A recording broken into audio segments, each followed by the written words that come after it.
মা বলছে যে বাবা তুই তো এখন বিয়ে করাস নাই, তুই একটা খামারে চাকরি করলে তোর তো একটা ভালো বিয়ে হবে না। সবার আগে পরিবার থেকেই বাধা আসে এবং সবার আগে আপনার কাছের মানুষেরাই বাধা দেবে। এটা শুধু আমার বেলায়, এটা সবার বেলায় সত্য। এমনকি এটা আল্লাহ নবীর বেলাতেও এই ঘটনাই ঘটেছে। একটা সাকসেসফুল ব্যবসা করার আগে আপনাকে অন্তত 10-15টা ব্যবসা ফেল করে আসতে হবে, তবে আপনার মনোবল শক্ত হবে, তবে আপনার মধ্যে ধৈর্য আসবে, আপনার জ্ঞানও আসবে। আমার প্রফিট দিয়ে গ্রামের মানুষ হিংসা করে। ভাই আমি একটা গোপন কথা বলি, আমরা এক গরু বেচে 3 লাখ টাকা প্রফিট করছি। একটা ব্র্যান্ড দাঁড় করানোর জন্য কোন একটা প্রোডাক্টকে সর্বোচ্চ লেভেলের হাই ভ্যালুতে নিয়ে তারপরে অন্যান্য প্রোডাক্ট অ্যাড করে, মানে খুব স্বাভাবিক। যদি আপনাকে আমি উদাহরণ দিই, আরএফএল আছে, আকিজ আছে, এদের যদি আপনি প্রথম 20-30 বছরের জিনিসগুলো দেখেন, অ্যানালাইসিসটা দেখেন, তাহলে বুঝতে পারবেন যে ওরা কয়টা প্রোডাক্ট নিয়ে কাজ করছে। কিন্তু আপনারা তো মানে নিজেদেরকে ব্র্যান্ড বানানোর কোনো ট্রাই করতেছেন না। মুরগি নিয়ে একটা পোস্ট করলে ভাই একদিনে 100 কেজি মুরগি অর্ডার হয়ে যায় এক পোস্টে। আরও ভালো করে পোস্ট দিলে আরও আরও আরও যাবে। আমরা গরু নিয়ে এখনো পোস্টই করি নেই, 30টা গরু অলরেডি বুকিং হয়ে গেছে। শাহিওয়াল, লাল শাহিওয়াল। শাহিওয়াল তো সব শাহিওয়াল না, কুরবানি ঈদে লাল শাহিওয়াল। এখন দেখেন একটা গরু যখন লাল কালার হয় আর একটা গরু যখন সাদা কালার অন্য কালার হয়, টাকা অনেক গ্যাপ তৈরি হয়েছে ভাই। এক গরু পিছনে 10 থেকে 50,000 টাকা পর্যন্ত কম বেশি, শুধু কালার আর সৌন্দর্যের উপরে। ভাই আপনাদের তো প্রজেক্ট মোটামুটি 1 বছরের উপর হয়ে গেছে, তো প্রজেক্ট 1 বছরের উপর হওয়ার পরে আপনারা কি এখন আপনাদের ইনভেস্টরদেরকে কোনো লাভ দিচ্ছেন এখন পর্যন্ত? সমন্বিত খামারের সবচেয়ে বড় সুবিধা কি জানেন? একদিকের বর্জ্য আর একদিকের সম্পদ। আচ্ছা, এইটা আমরা ব্যবহার করতে চাইছি। দেখেন আপনি যে গরুর যে গোবরটা ফেলে দিবেন সেটা একদিক থেকে গ্যাস বানানো যাচ্ছে, ভার্মি কম্পোস্ট বানানো যাচ্ছে। ভার্মি কম্পোস্টটা আবার জমিতে কাজে লাগতেছে, যে লিকুইড ফার্টিলাইজার তৈরি হচ্ছে সেইটাকে জমিতে কাজে লাগতেছে, তো এদিকে কাজে লাগতেছে। আবার ওটার একটা অংশ মাছকেও দেওয়া যায়। তরুণ উদ্যোক্তাদেরকে এখন কৃষিতে আসতে সবাই অনেক বেশি আগ্রহী করে তুলতেছে। বিশেষ করে তরুণরা আসলে কৃষি উন্নত হবে এবং বিশেষ করে আপনারাও এই যে কৃষির দিকে এত কিছু ছেড়ে কৃষির দিকে ঝুঁকছেন এবং আলহামদুলিল্লাহ এটাতে সফলতা দেখাচ্ছেন, যার কারণে তো আমরা আরও বেশি আগ্রহী হচ্ছি। এটাকে আপনি কিভাবে দেখেন? হ্যাঁ, আমি আপনাকে প্রথমে থ্যাংক ইউ দিতে চাই যে আমাকে আমন্ত্রণ জানানোর জন্য, আমাকে সম্মানিত করার জন্য। একজন গ্রামের কৃষক যে কাছা দিয়ে মাঠে কাজ করে, গরুকে খাওয়ায়, সেই লোকটাকে এনে এসি রুমে আপনি আপনার সামনে বসাইছেন। এই মুহূর্তে আমি মনে করি একটা সম্মান, যেটা কৃষকদের কেউ দিচ্ছে না, আপনি দিচ্ছেন। এটার জন্য আমি কৃতজ্ঞতা প্রকাশ করতে চাই। ভাই আসসালামু আলাইকুম, কি অবস্থা আপনার? ওয়ালাইকুম আসসালাম, আলহামদুলিল্লাহ আমি খুব সুখে আছি। ব্যস্ততা কেমন যাচ্ছে বলুন তো আমাকে? আলহামদুলিল্লাহ ব্যস্ততা ভালো যাচ্ছে। ব্যস্ত মাঝখানে আমি আপনাকে ডেকে নিয়ে আসলাম, প্যারা হয়ে গেছে তাই না? না, প্যারা হয়নি। ঢাকা কেমন লাগে? ঢাকা এখন আর ভালো লাগে না, একেবারে ভালো লাগে না। 9 কিলোমিটার পর আমি এসেছি 1.5 ঘন্টায়। না, আজকে সকালবেলা আমাদের শুট করার কথা ছিল 11টা, এখন বাজে আপনার 12টা 10, অনেক লেট করে ফেলছে। তারপর হলো যে ঢাকা থেকে তো গ্রামে এখন একদম পুরো সেটেল হয়ে গেছেন তাই না? একদম ফুল অ্যান্ড ফাইনাল। মানে ঢাকা থেকে যাওয়ার পরে কয় বছর হয়েছে এখন গ্রামে? মানে ফুললি যদি ইয়া করি, আমরা করোনার সময় যে গেছি ওই থেকেই তো যাওয়া আসলে। আচ্ছা, এরপরে আর ওই ঢাকায় ফাইনালি থাকিনি, থাকছি হয়তো 10 দিন 15 দিন, বাসা ছিল না, মানে একেবারে সেটেল হওয়াটা হয়েছে ওই যে একেবারে বউ বাচ্চা নিয়ে গেছি। মানে বউ বাচ্চা নিয়ে করোনার সময় গেছি, কিন্তু করোনার পরবর্তী যখন ফাইনাল সিদ্ধান্ত নিয়েছি তখন আবার মালপত্র এসে নিয়ে গেছি। কেন যাওয়া হয়েছে এটা আমাকে বলেন এবার। আচ্ছা, যাওয়ার পরিকল্পনা হলো যে আমি এগ্রো উদ্যোক্তা হতে চাই। আমি চাইছি যে কৃষি কাজ করব, কৃষক হব, বেসিক্যালি কৃষক হওয়ার টার্গেট ছিল। আচ্ছা, দেখেন আমি সাধারণত গ্রামে যারা থাকে, আমি তো গ্রামে বড় হয়েছি, গ্রামে মানুষ চিন্তা করে যে শহরে যাব বড় কিছু করার জন্য। তো আমিও সেই স্বপ্ন নিয়ে শহরে পড়াশোনা করতে আসছিলাম। আমি আমার বাবাকে বলছিলাম যে তুমি যদি আমাকে ঢাকা শহরে পড়তে পাঠাও, আমি তোমার নাতিকে লন্ডন পাঠাবো। আমার বাবার কাছে আমার কমিটমেন্ট। তো আমি ঢাকা আসছি, ঢাকা পড়াশোনা করছি। আমি তিতুমির কলেজ থেকে অনার্স মাস্টার্স করেছি মার্কেটিংয়ে, এবং আমি ফার্স্ট ইয়ার শেষ হওয়ার আগে আগেই কাজ শুরু করেছি যে আমি কিছু করতে হবে। আচ্ছা, বড় শহরে আসছি, কিছু তো করতে হবে, কিছু তো প্ল্যানিং করতে হবে, শুধু পড়াশোনা করে হবে না। আমি তখন আমরা একটা পাবলিক রিলেশন এজেন্সি শুরু করি, বেসিক্যালি পিআর, মার্কেটিং, কন্টেন্ট, একই সাথে ইভেন্ট, এগুলো করি। তো এই কন্টেন্ট লেখার ব্যাপারটা আসলে আমি প্রফেশনাল রাইটার। আচ্ছা আচ্ছা আচ্ছা, আমার মার্কেটিং উদ্যোক্তা চাইতে বড় বিষয় হলো রাইটার একজন। তো এই রাইটিং করার জন্য আসলে প্রচুর পড়তে হয়েছে। এই পড়াটাই আমার জীবনে একটা বড় পরিবর্তন আনছে। আমি তখন আসলে বুঝতে পারতেছিলাম যে 2016 সালের দিকে প্রথম যে এগ্রো ইন্ডাস্ট্রি ফিউচারে আরো বুম করবে।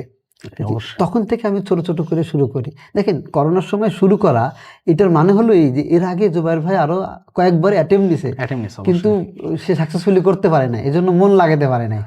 16 সাল 17, 18 বেশ কয়েকবার উদ্যোগ নিয়েছি, লস করছি আমরা। আমার যে লস করছি ওই সময়টা পুরোটাই। এবং আমার একটা বই আসতেছে যে একদিনের মধ্যে বাজারে পাওয়া যাবে, শূন্য থেকে কৃষি উদ্যোক্তা। এখানে আমরা বলছি যে আমি এই শুরুতে 10 লাখ টাকা কিভাবে লস করছি, এই লস করার গল্প বলছি, এবং এই লস থেকে আমি কি শিখছি সেটা আমরা বলছি। এই বইয়ের মধ্যে এইটাই আছে। তো এইখানে আমি এই লসই আমাকে আসলে সাহস দিছে না, নিজে থেকে করে দেখি তো কেমন হয়। অবশ্যই এই করোনা আমাকে সহযোগিতা করছে নিজে করার জন্য। এই যে 10 লাখ টাকা লস খেয়েছেন, এটা কি কৃষির কাজগুলো করতে গিয়ে মানে? হ্যাঁ, গরুর খামার করতে গিয়ে লস খাইছি, ধান চাষ করতে গিয়ে লস খাইছি, ছাগল করতে গিয়ে লস খাইছি, মাছ করতে গিয়ে লস খাইছি। জার্নি তাহলে 16 থেকে জার্নি শুরু? 16 থেকে জার্নি শুরু। অনেক দিনের তাহলে। কিন্তু আমরা জানি তখন আমি অতটা সিরিয়াস ছিলাম, আমি ট্রাই করতে ছাড়িনি যে কিভাবে করা যেতে পারে, কিভাবে হইতে পারে, কি হইতে পারে এখানে। একটা বিষয় হলো কি, একটা বড় প্রকল্প নেওয়ার আগে তো অবশ্যই এতগুলো অ্যাটেম্প নেওয়াটা খুব স্বাভাবিক, এবং আপনি সেটা করছেন, এটা খুবই একটা ভালো উদ্যোগ। এখন আপনাদের কি অবস্থা একটু আমাকে বলেন আগে। এই মুহূর্তে আমরা সবচেয়ে বড় যে স্বপ্নটা দেখতেছি সেটা হলো সুখের খামার এগ্রো ভিলেজ, যেটা আমাদের একটা স্বপ্নের প্রজেক্ট। আমরা এটা 30 বিঘা জায়গার মধ্যে একটা সমন্বিত কৃষি খামার, একটা এগ্রো রিসোর্ট, একটা মসজিদ, একটা হাফিজে ইতিমখানা মাদ্রাসা, একটা গ্রাম, এরকম নিয়ে একটা গ্রাম তৈরি করছি। মানে আপনাদের এই রিসোর্টটার উপরে সবকিছু নির্ভর করবে ওই গ্রামে, এরকম কি বিষয়টা নাকি? এরকম, হ্যাঁ। আর এখানে আমরা যেটা বলতেছি যে এটা আমরা একা করব না, আমরা চাই আমাদের মতো আরো যারা কৃষি উদ্যোক্তা হইতে চায়, যাদের স্বপ্ন আসে কৃষিতে কিছু করতে চায় কিন্তু সময়ের অভাবে, সুযোগের অভাবে করতে পারছে না, সেই সব মানুষদেরকে আমরা একসাথে নিয়ে এই প্রজেক্টটাকে দাঁড় করাতে চাই। এবং একই সাথে একই ভীষণও হইতে হবে যে আমি নিরাপদ খাদ্য উৎপাদন করতে চাই, যে স্বপ্ন, সেই স্বপ্ন তারও থাকতে হবে। সে নিজের জন্য খাদ্য উৎপাদন করতে চাই, সেই স্বপ্নটাও থাকতে হবে। একই সাথে আমরা চাই একটা গ্রামকে ডেভেলপ করতে, একটা গ্রাম এবং শহরের মানুষের মধ্যে যে দূরত্ব, এটা কমিয়ে আনতে চাই। আচ্ছা আচ্ছা। তাতে কি হবে দেখেন, একজন শহরের মানুষ যখন গ্রামে আসে, ও কৃষি কাজ দেখে, ও কিন্তু এরকম 1000 মানুষ যখন দেখে যায়, দেখেন 2জন মানুষের কিন্তু মনের মধ্যে কৃষক হওয়ার একটা প্রবণতা, একটা স্বপ্ন তৈরি হয়। দেখেন একটা ছোট্ট কথা এখানে বলি, আমি যখন প্রথম গ্রামে যাই, কৃষিকাজ শুরু করি, তো গ্রামের মানুষ, পরিবার কেউ সহজে মানবে না, এটা তো স্বাভাবিক। তো আমি দেখলাম আমার যখন নাক কাটা গেছে, আমি একটু ভিডিও বানাই মানুষকে দেখাই, মানুষ তারা আরো উৎসাহিত করি শিক্ষিত মানুষকে যে ভাই এটা একটা ভালো ভালো পেশা, এখানে কাজ করার সুযোগ আছে। কৃষি একটা, আমি তো স্বপ্ন দেখি যে একদিন শিক্ষিত মানুষের স্বপ্নের পেশা হবে কৃষি, এই স্বপ্ন আমি দেখি। তো এইটাকে দেখানোর জন্য আমি ভিডিও বানানো শুরু করি। আমি ভিডিও বানানো শুরু করছি অনেক পরে, এবং এই ভিডিও বানানোর পরে মানুষ গ্রামে বেড়াতে যাওয়া শুরু করলো। এই জুবায়ের ভাই আপনার পুকুরে মাছ মারবো, আপনার সবজি ক্ষেত থেকে সবজি তুলে খাবো। এই যে মানুষ আসা শুরু করলো আমার বাড়িতে, তারা থাকলো, তারা ঘুরলো গ্রাম, এইটা আমার জন্য একটা আশীর্বাদ হয়েছিল। তখন আমাদের কাছে এই এগ্রো ট্যুরিজমের কনসেপ্টটাও আসলে এইটা থেকে চলে আসে। কত সালে এটা হয়েছিল? এইটা ধরেন 2023 শুরু। তার আগে আপনার ভিডিওগুলো দেওয়া শুরু হয়েছিল কবে থেকে? ওই 22-এর শেষের দিক থেকে বা 23 সালের করোনার পরে, মানে যখন আমি ফাইনালি সিদ্ধান্ত নিলাম যে আমি কৃষিকাজই করবো। করোনার সময়ও আমি ট্রাই করছি যে ঠিক আছে আমি চেষ্টা করি, এখন তো ফ্রি বসে আছি, আমি একটু চেষ্টা করি। তো ওই চেষ্টা থেকে শুরু করতে করতে মনে হলো যে আমি থাকবো। তখন দেখলে আমাকে যখন মানুষ সহ্য করতে পারতেছে না যে এটা কেমন কথা। দেখেন একটা বিদেশিকে যদি আপনি ঢাকার রাস্তায় দেখেন, আপনি কিন্তু মানুষ টাকা থাকে, এই লোকটা বাংলাদেশে কেন আসছে। তো যখন আপনি গ্রামে যাবেন, তখন এই শিক্ষিত ছেলেটা গ্রামে এসে কি করে, সবাই নজর দিয়ে থাকে। অবশ্যই। এখানে কথা হলো যে আপনি যখন এর আগে এতবার অ্যাটেম্প্ট নিচ্ছিলেন, তখন যখন ব্যর্থ হয়েছিলেন, মনে হইলো না যে এবার যখন আমি আবার অ্যাটেম্প্ট নিব, একটা বড় ব্যর্থ হওয়ার একটা চান্স আছে করোনার টাইমে? এটা আমার মনে হয় না, কারণ দেখেন যে ছেলেটা এসএসসি পরীক্ষা ফেল করে, ও পরের বার আরো আশা নিয়ে পরীক্ষা দেয় যে এবার আমি পাস করার সম্ভাবনা বাড়বে। তো আমি ব্যাপারটা এভাবে আমার কাছে মনে হয়েছে যে একবার ফেল করছি, 2বার ফেল করছি, কতবার ফেল করবো। আচ্ছা আচ্ছা, আমার কাছে এরকমই মনে হয়। দেখেন একটা জিনিস, একটা ব্যবসা করার আগে আপনাকে 2-4-5টা লস প্রজেক্ট থাকতে হবে। অবশ্যই অবশ্যই। তাছাড়া আপনি লাভ একটা বড় ব্যবসা করার সাহস পাবেন না। এক্স্যাক্টলি, এটা খুব ভালো পয়েন্ট বলছেন অবশ্যই। ভাই এখানে কথা হলো যে আপনি যখন সেই ইয়ার টাইমে ডিসিশন নিলেন যে আমি একেবারে সবকিছু ছেড়ে চলে যাব, তো ওইখানে এটা আসলে ফ্যামিলি মানাটা কতটা কঠিন এটা আমি জানি খুব ভালো মতো। আপনার ক্ষেত্রে কি কি হয়েছিল একটু বলেন, ওইটা আমি কি স্ট্রাগল ফেস করছেন? সবার আগে পরিবার থেকেই বাধা আসে এবং অবশ্যই। সবার আগে আপনার কাছের মানুষেরাই বাধা দেবে। এটা শুধু আমার বেলায় না, সবার বেলায় সত্য। এমনকি এটা আল্লাহ নবীর বেলাতেও এই ঘটনাই ঘটনা ঘটেছে। যখন তিনি নবুয়াত প্রাপ্ত হলেন এবং ইসলামের দাওয়াত দেওয়া শুরু করলেন, তখন তাকে হিজরত করতে বাধ্য হইতে হয়েছে যে না, এটা মানা যাবে না। তো আমার বেলাতেও আসলে ব্যাপারটা তাই, যে আমার পরিবার থেকে প্রথমে কেউই তো রাজি হয়েছিল না। প্রথমে আমার আপনাদের ভাবি আফসানা মিনা, সে রাজি হয়। এরপর আমার বড় বোন রাজি হয় যে না ঠিক আছে, ওইরকম কিছু করতে চাইতেছে করুক। তো এই যে রাজি হলো, কিন্তু জার্নিটা আসলে সহজ না। একবার রাজি হওয়া যে ঠিক আছে, কারণ সে আমার সব পাগলামির প্রশ্রয়দাতা, আমি এটা বলি, সে আমার সুপারওম্যান এবং আমার সব পাগলামির প্রশ্রয়দাতা। সে প্রশ্রয় দিচ্ছে, কিন্তু আমি দেখলাম দিনের পর দিন যে তার কষ্ট হচ্ছে। সে হয়তো আমাকে বলতে পারছে না, সে অনেকের কাছে হয়তো মনের দূরে দুঃখের কথা বলেছে, সেগুলো তো আসলে আমি শুনি। কারণ যখন যখন দেখেন, আবার আমার জন্য আর একটা চ্যালেঞ্জ ছিল কি, আমি যখন গ্রামে গেছি, আমার নিজের বাড়িতে না গিয়ে আমি প্রজেক্টটা করছি আমার শ্বশুর বাড়িতে। ও আচ্ছা, বগুড়া আপনার শ্বশুর বাড়ি? বগুড়া আমার শ্বশুর বাড়ি। গ্রামের বাড়ি তাহলে কোথায়? আমার সিরাজগঞ্জ, রায়গঞ্জ থানা। আচ্ছা আচ্ছা, আচ্ছা। দেখেন এইখানে কি হলো, আমি থাকলাম কি ঘর জামাই, আমি এখনো ঘর জামাই থাকি। আচ্ছা আচ্ছা। তো ঘর জামাই থাকাতে প্রথমে তার যেটা হলো যে আচ্ছা তাহলে ওরা বোধহয় বাপের বাড়িতে, মানে আমার শ্বশুর, আমার বউকে বলতেছিল যে শ্বশুর বাড়িতে শ্বশুর শাশুড়ির সঙ্গে মিলে থাকতে পারে না, তাই শ্বশুর বাড়ি যেতে পারে না, এইখানে এসে থাকতেছে। প্রথম চ্যালেঞ্জ হলো এটা। তারপরে লোকে বলতেছে না, শহরের মধ্যে অনেক লোন টোন করে কত মানে কি না কি শহরে খারাপ করে এই জন্য শহরে আসছে। এটা হলো প্রথম কমন ইয়া। তো এই যে বইয়েদের জন্য ধরেন এটা সহ্য করা কিন্তু কঠিন। আবার আপনি যখন কৃষি কাজ করতে যাবেন, তখন মিশবেন একজন কৃষকের সাথে, মিশবেন একজন গরুর খামার করলে গরুর দালালের সাথে। এইটাও একটা পরিবার মেনে নেওয়া মানে ব্যাপারটা সহজ না, কারণ একজন গরুর দালালের ব্র্যান্ডিং এলাকায় আপনি জানেনই কি অবস্থা। কারণ দুনিয়ার অনেক কিছুর চক্রই তারা আসলে মেনটেন করে। তো এটা তার জন্য অনেক কষ্ট ছিল। আবার আমার 3টা বাচ্চা, শহরে একটা কাজের হেল্পিং হ্যান্ড পাওয়াটা খুব সহজ, গ্রামে কিন্তু এটা পাওয়াটা খুব কঠিন। তাকে দিনের পর দিন একা একা কাজ করতেছে। আবার গ্রামের বাড়িও তো অনেক বড় হয়। আমি যে বাড়িতে থাকি, শ্বশুরের যে বাড়ি, ওই 3 বিঘা জায়গার উপর একটা বাংলা বাড়ি করে রাখছে। তো এই বাড়ি মেনটেনেন্স করতে তো ভাই দুজন মানুষ লাগার কথা। সেটা আপনি একাই হ্যান্ডেল করতেছে? একাই হ্যান্ডেল করতেছে। আবার বাচ্চাদের জন্য হ্যান্ডেল করতেছে, আমাদের খাবার দাবার। আবার উপরন্ত আমি গেস্ট নিয়ে যাই। আমি ফেসবুকে যখন ভিডিও দেওয়া শুরু করি, মানুষ আসতে শুরু করে বেড়াতে, তাদের রান্না করে খাওয়ানো, তাদের আদর যত্ন করা, তাদের জন্য ঘর রেডি করা, এই সবকিছুই তাকে করতেছে একা একা। এখনো অবশ্য আলহামদুলিল্লাহ যে আমাদের শেফ হয়েছে, রুম সার্ভিসের লোক হয়েছে, ট্যুর গাইড হয়েছে যারা ঘুরে ঘুরে দেখায়, কিন্তু তখন সবকিছু তাকে একা। শুরুটাতে আপনাকে ফুল সাপোর্ট দিয়েছে আপু? তখন ফুল, এখনো ফুল সাপোর্ট দিয়ে যায় ভাই। সবচেয়ে বড় সাপোর্ট হলো মানসিক সাপোর্ট দেওয়া। কারণ আপনার ব্যবসায় চড়াই উত্তর সবসময় থাকবে। এটা অ্যাকসেপ্ট করাটা, এটা অ্যাকসেপ্ট করা একজন মেয়ের পক্ষে কঠিন, কারণ তার কাছে প্রেশার আছে, তুমি চাকরিজীবী জামাই বিয়ে করো নাই কেন, এটা একটা দোষ। আমাদের সামাজিক প্রেক্ষাপট তো তাই। মানে আপনি ধরেন আমার প্রতিষ্ঠানে চাকরি করে, ওর ভালো বিয়ে হবে, কিন্তু আমি এখন বিয়ে করতে যাই, আমার বিয়ে হইতো না। আপনি চাকরিজীবী না, এটাই। আমি একটা হিস্ট্রি বলি, সরি আপনি প্রশ্ন করলেন একটা, কিন্তু আমি মাঝখানে ঢুকে যাচ্ছি। দেখেন, সুখের খামার যখন শুরু করি, আমাদের তো মানুষ দরকার, টিম ছাড়া তো আমি করতে পারবো না। আমি ট্যালেন্ট হায়ার করার জন্য মানুষ ইন্টারভিউ নেয়, আমি ইন্টারভিউ দেওয়ার জন্য ঢাকায় আসছি এবং একাধিকবার, এক একজনের পিছনে আমি কয়েকবার করে ইন্টারভিউ দিচ্ছি, তাকে ডেকে নিয়ে গেছি, ভাই আমার চাকরি করেন। শেষ পর্যন্ত ঢাকা ব্যাংকের একটা ছেলে আমার এখানে রাজি হইল, সে চাকরি করবে। ঢাকা ব্যাংকে যা বেতন পায় আমি তার চেয়ে ভালো স্যালারি দেবো, থাকা ফ্রি দেবো। সে বলতেছে জয়েন করার ডেট, জয়েন করতে, কিন্তু সে আসে না কেন? ফোন করলাম, বলতেছে যে ভাই আমার মা বলছে যে বাবা তুই এখন বিয়ে করাস নাই, তুই একটা খামারে চাকরি করলে তোর তো একটা ভালো বিয়ে হবে না। তো কি পরিমাণ বাধার মধ্যে দিয়ে। এটা একটা বড় চ্যালেঞ্জ, এখনো এই চ্যালেঞ্জটা অনেকটা রয়েছে। তবে এখন যেহেতু ব্র্যান্ডটাকে মানুষ চিনতেছে, এই চ্যালেঞ্জ আস্তে আস্তে কমতেছে। একটা লোক হায়ার করা আমার জন্য যে কতটা চ্যালেঞ্জিং ছিল, এটা তো ভালো। ভাই এই যে বললেন না, আমি তাহলে রুট থেকে আসি তাহলে।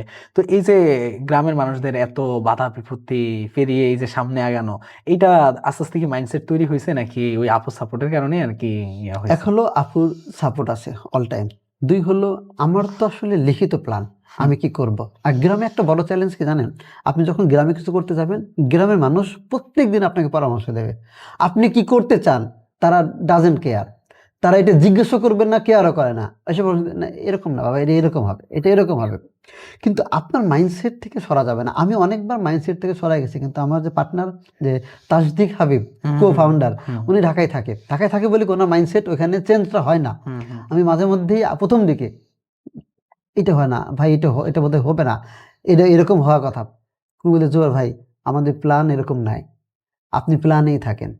আমাকে উনি অনেকবার গাইড করছে যে ভাই আপনি মানুষের কথা শুনেন না, কারণ ও ও একটা গরু থেকে 5টা গরু পালছে ওর বাড়িতে।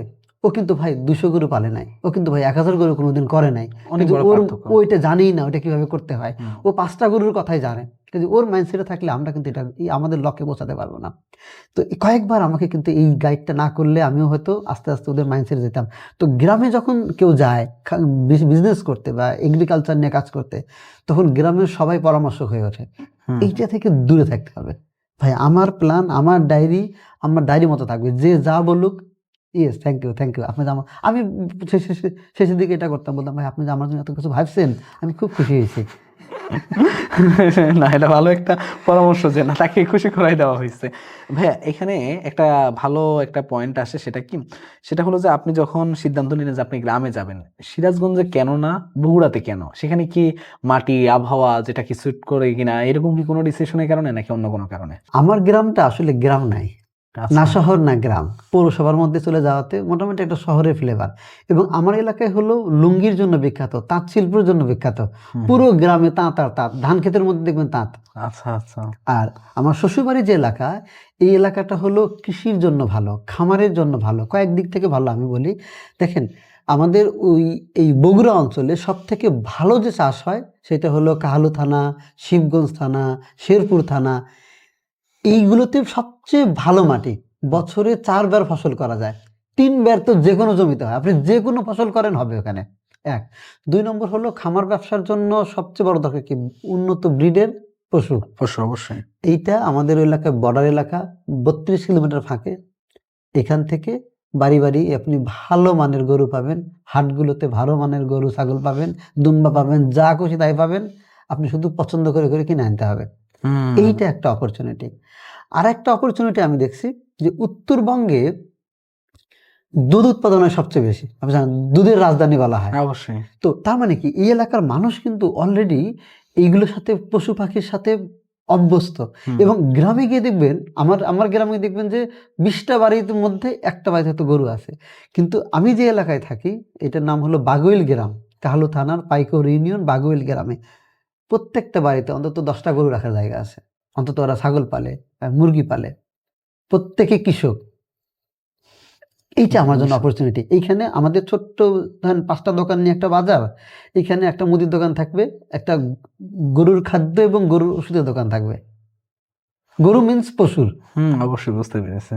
তো এইটা আমার এলাকায়, আমি সিরাজগঞ্জে এটা আমি পাবো না। খুবই স্বাভাবিক বিষয়। তাহলে বগুড়াতে আপনার জন্য অনেকটা জার্নিটা সহজ হয়েছে ওখানে যাওয়াটা, এবং পাশাপাশি হলো যে আপু তো আছে এখানে, আর ভালো সাপোর্ট দিয়েছেন আপনি। হ্যাঁ, এক হলো সহজ হয়েছে, না এক হলো আমার সেখানে ইন করাটা সহজ হয়েছে তার কারণে এক। আর এখানে আরেকটা ব্যাপার আছে, সেটা হলো যে আমার বড় বোনের বিয়ে হয়েছে ওই একই গ্রামেই, আরো 25 বছর আগে, 2000 সালে। আচ্ছা আচ্ছা। তো আমি তো ওই গ্রামে ছোট থেকেই যাওয়া, আমি তখন ক্লাস 10-এ পড়ি, তখন থেকেই যাওয়া আসা করি। এই গ্রামের প্রতি আমার তখন থেকেই ভালো লাগা।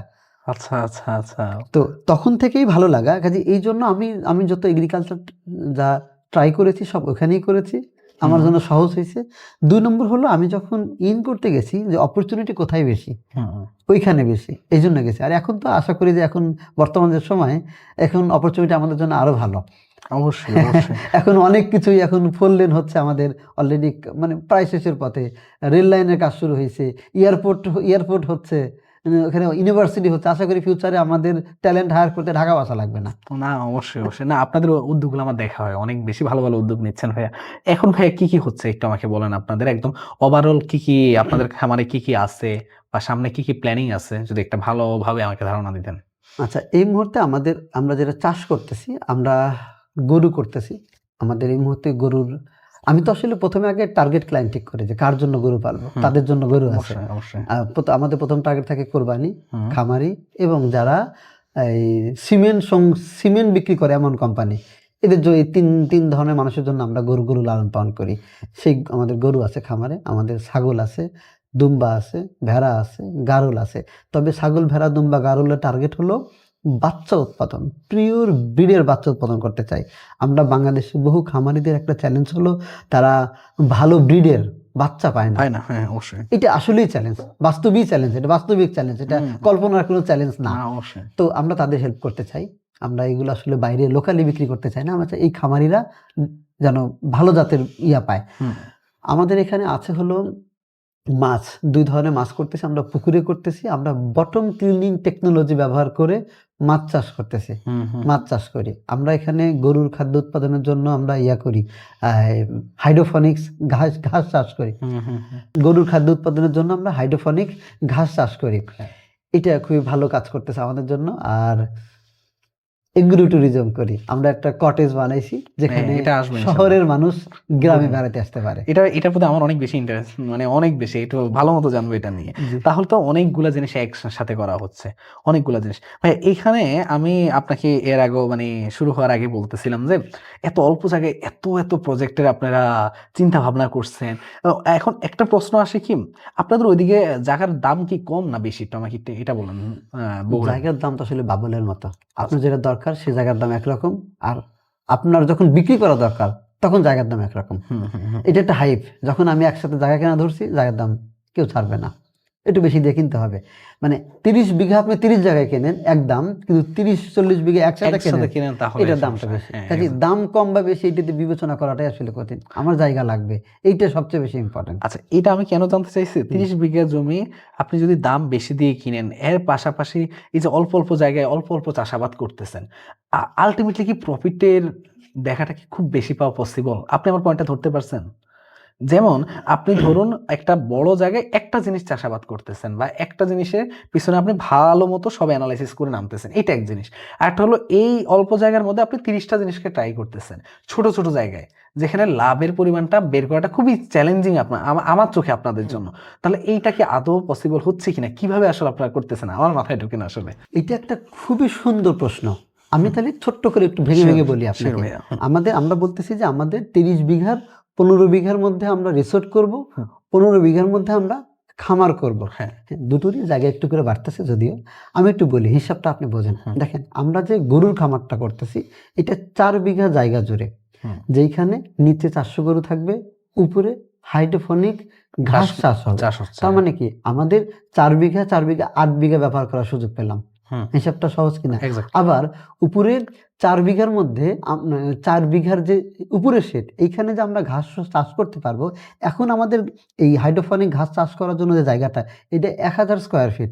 এখানে আমরা 8টা র্যাক বানাইছি, প্রতি র্যাকে 1 বিঘা সম পরিমাণ ঘাস চাষ হয়। তো ওইখানে আমরা 40-50 বিঘার ঘাস চাষ করতে পারবো শুধুমাত্র উপরের 4 বিঘার মধ্যে। হিসাব সহজ। তার মানে কি আমাদের গরুর খাদ্য আমরা অনেকটা কমাইতে পারলাম কিভাবে? ঘাস চাষ করার মাধ্যমে। আবার আমরা বেসিক্যালি ওইখানে যেটা করব, 80 বিঘা পরিমাণের ঘাস চাষ করব। এখন আমরা 8 বিঘা পরিমাণ ঘাস চাষ করি 1000 স্কোয়ার ফিটের মধ্যে। আমরা 80 বিঘার ঘাস যদি চাষ করতে পারি, তার মানে কি আমি 80 বিঘা আবাদি জমি কম কাজে লাগাইছি, যেটা মানুষের জন্য খাদ্য উৎপাদন করা যাচ্ছে। তার মানে কি আপনি যদি এই 15 বিঘা ধরেন আর এখানে 80 বিঘা যোগ করেন, কত হয়? 95। আচ্ছা, তাহলে মোটামুটি 95 গেছে। এবার আসেন, আমরা যে মাছ চাষ করব, এইটা হবে বটম ক্লিনিং পদ্ধতিতে।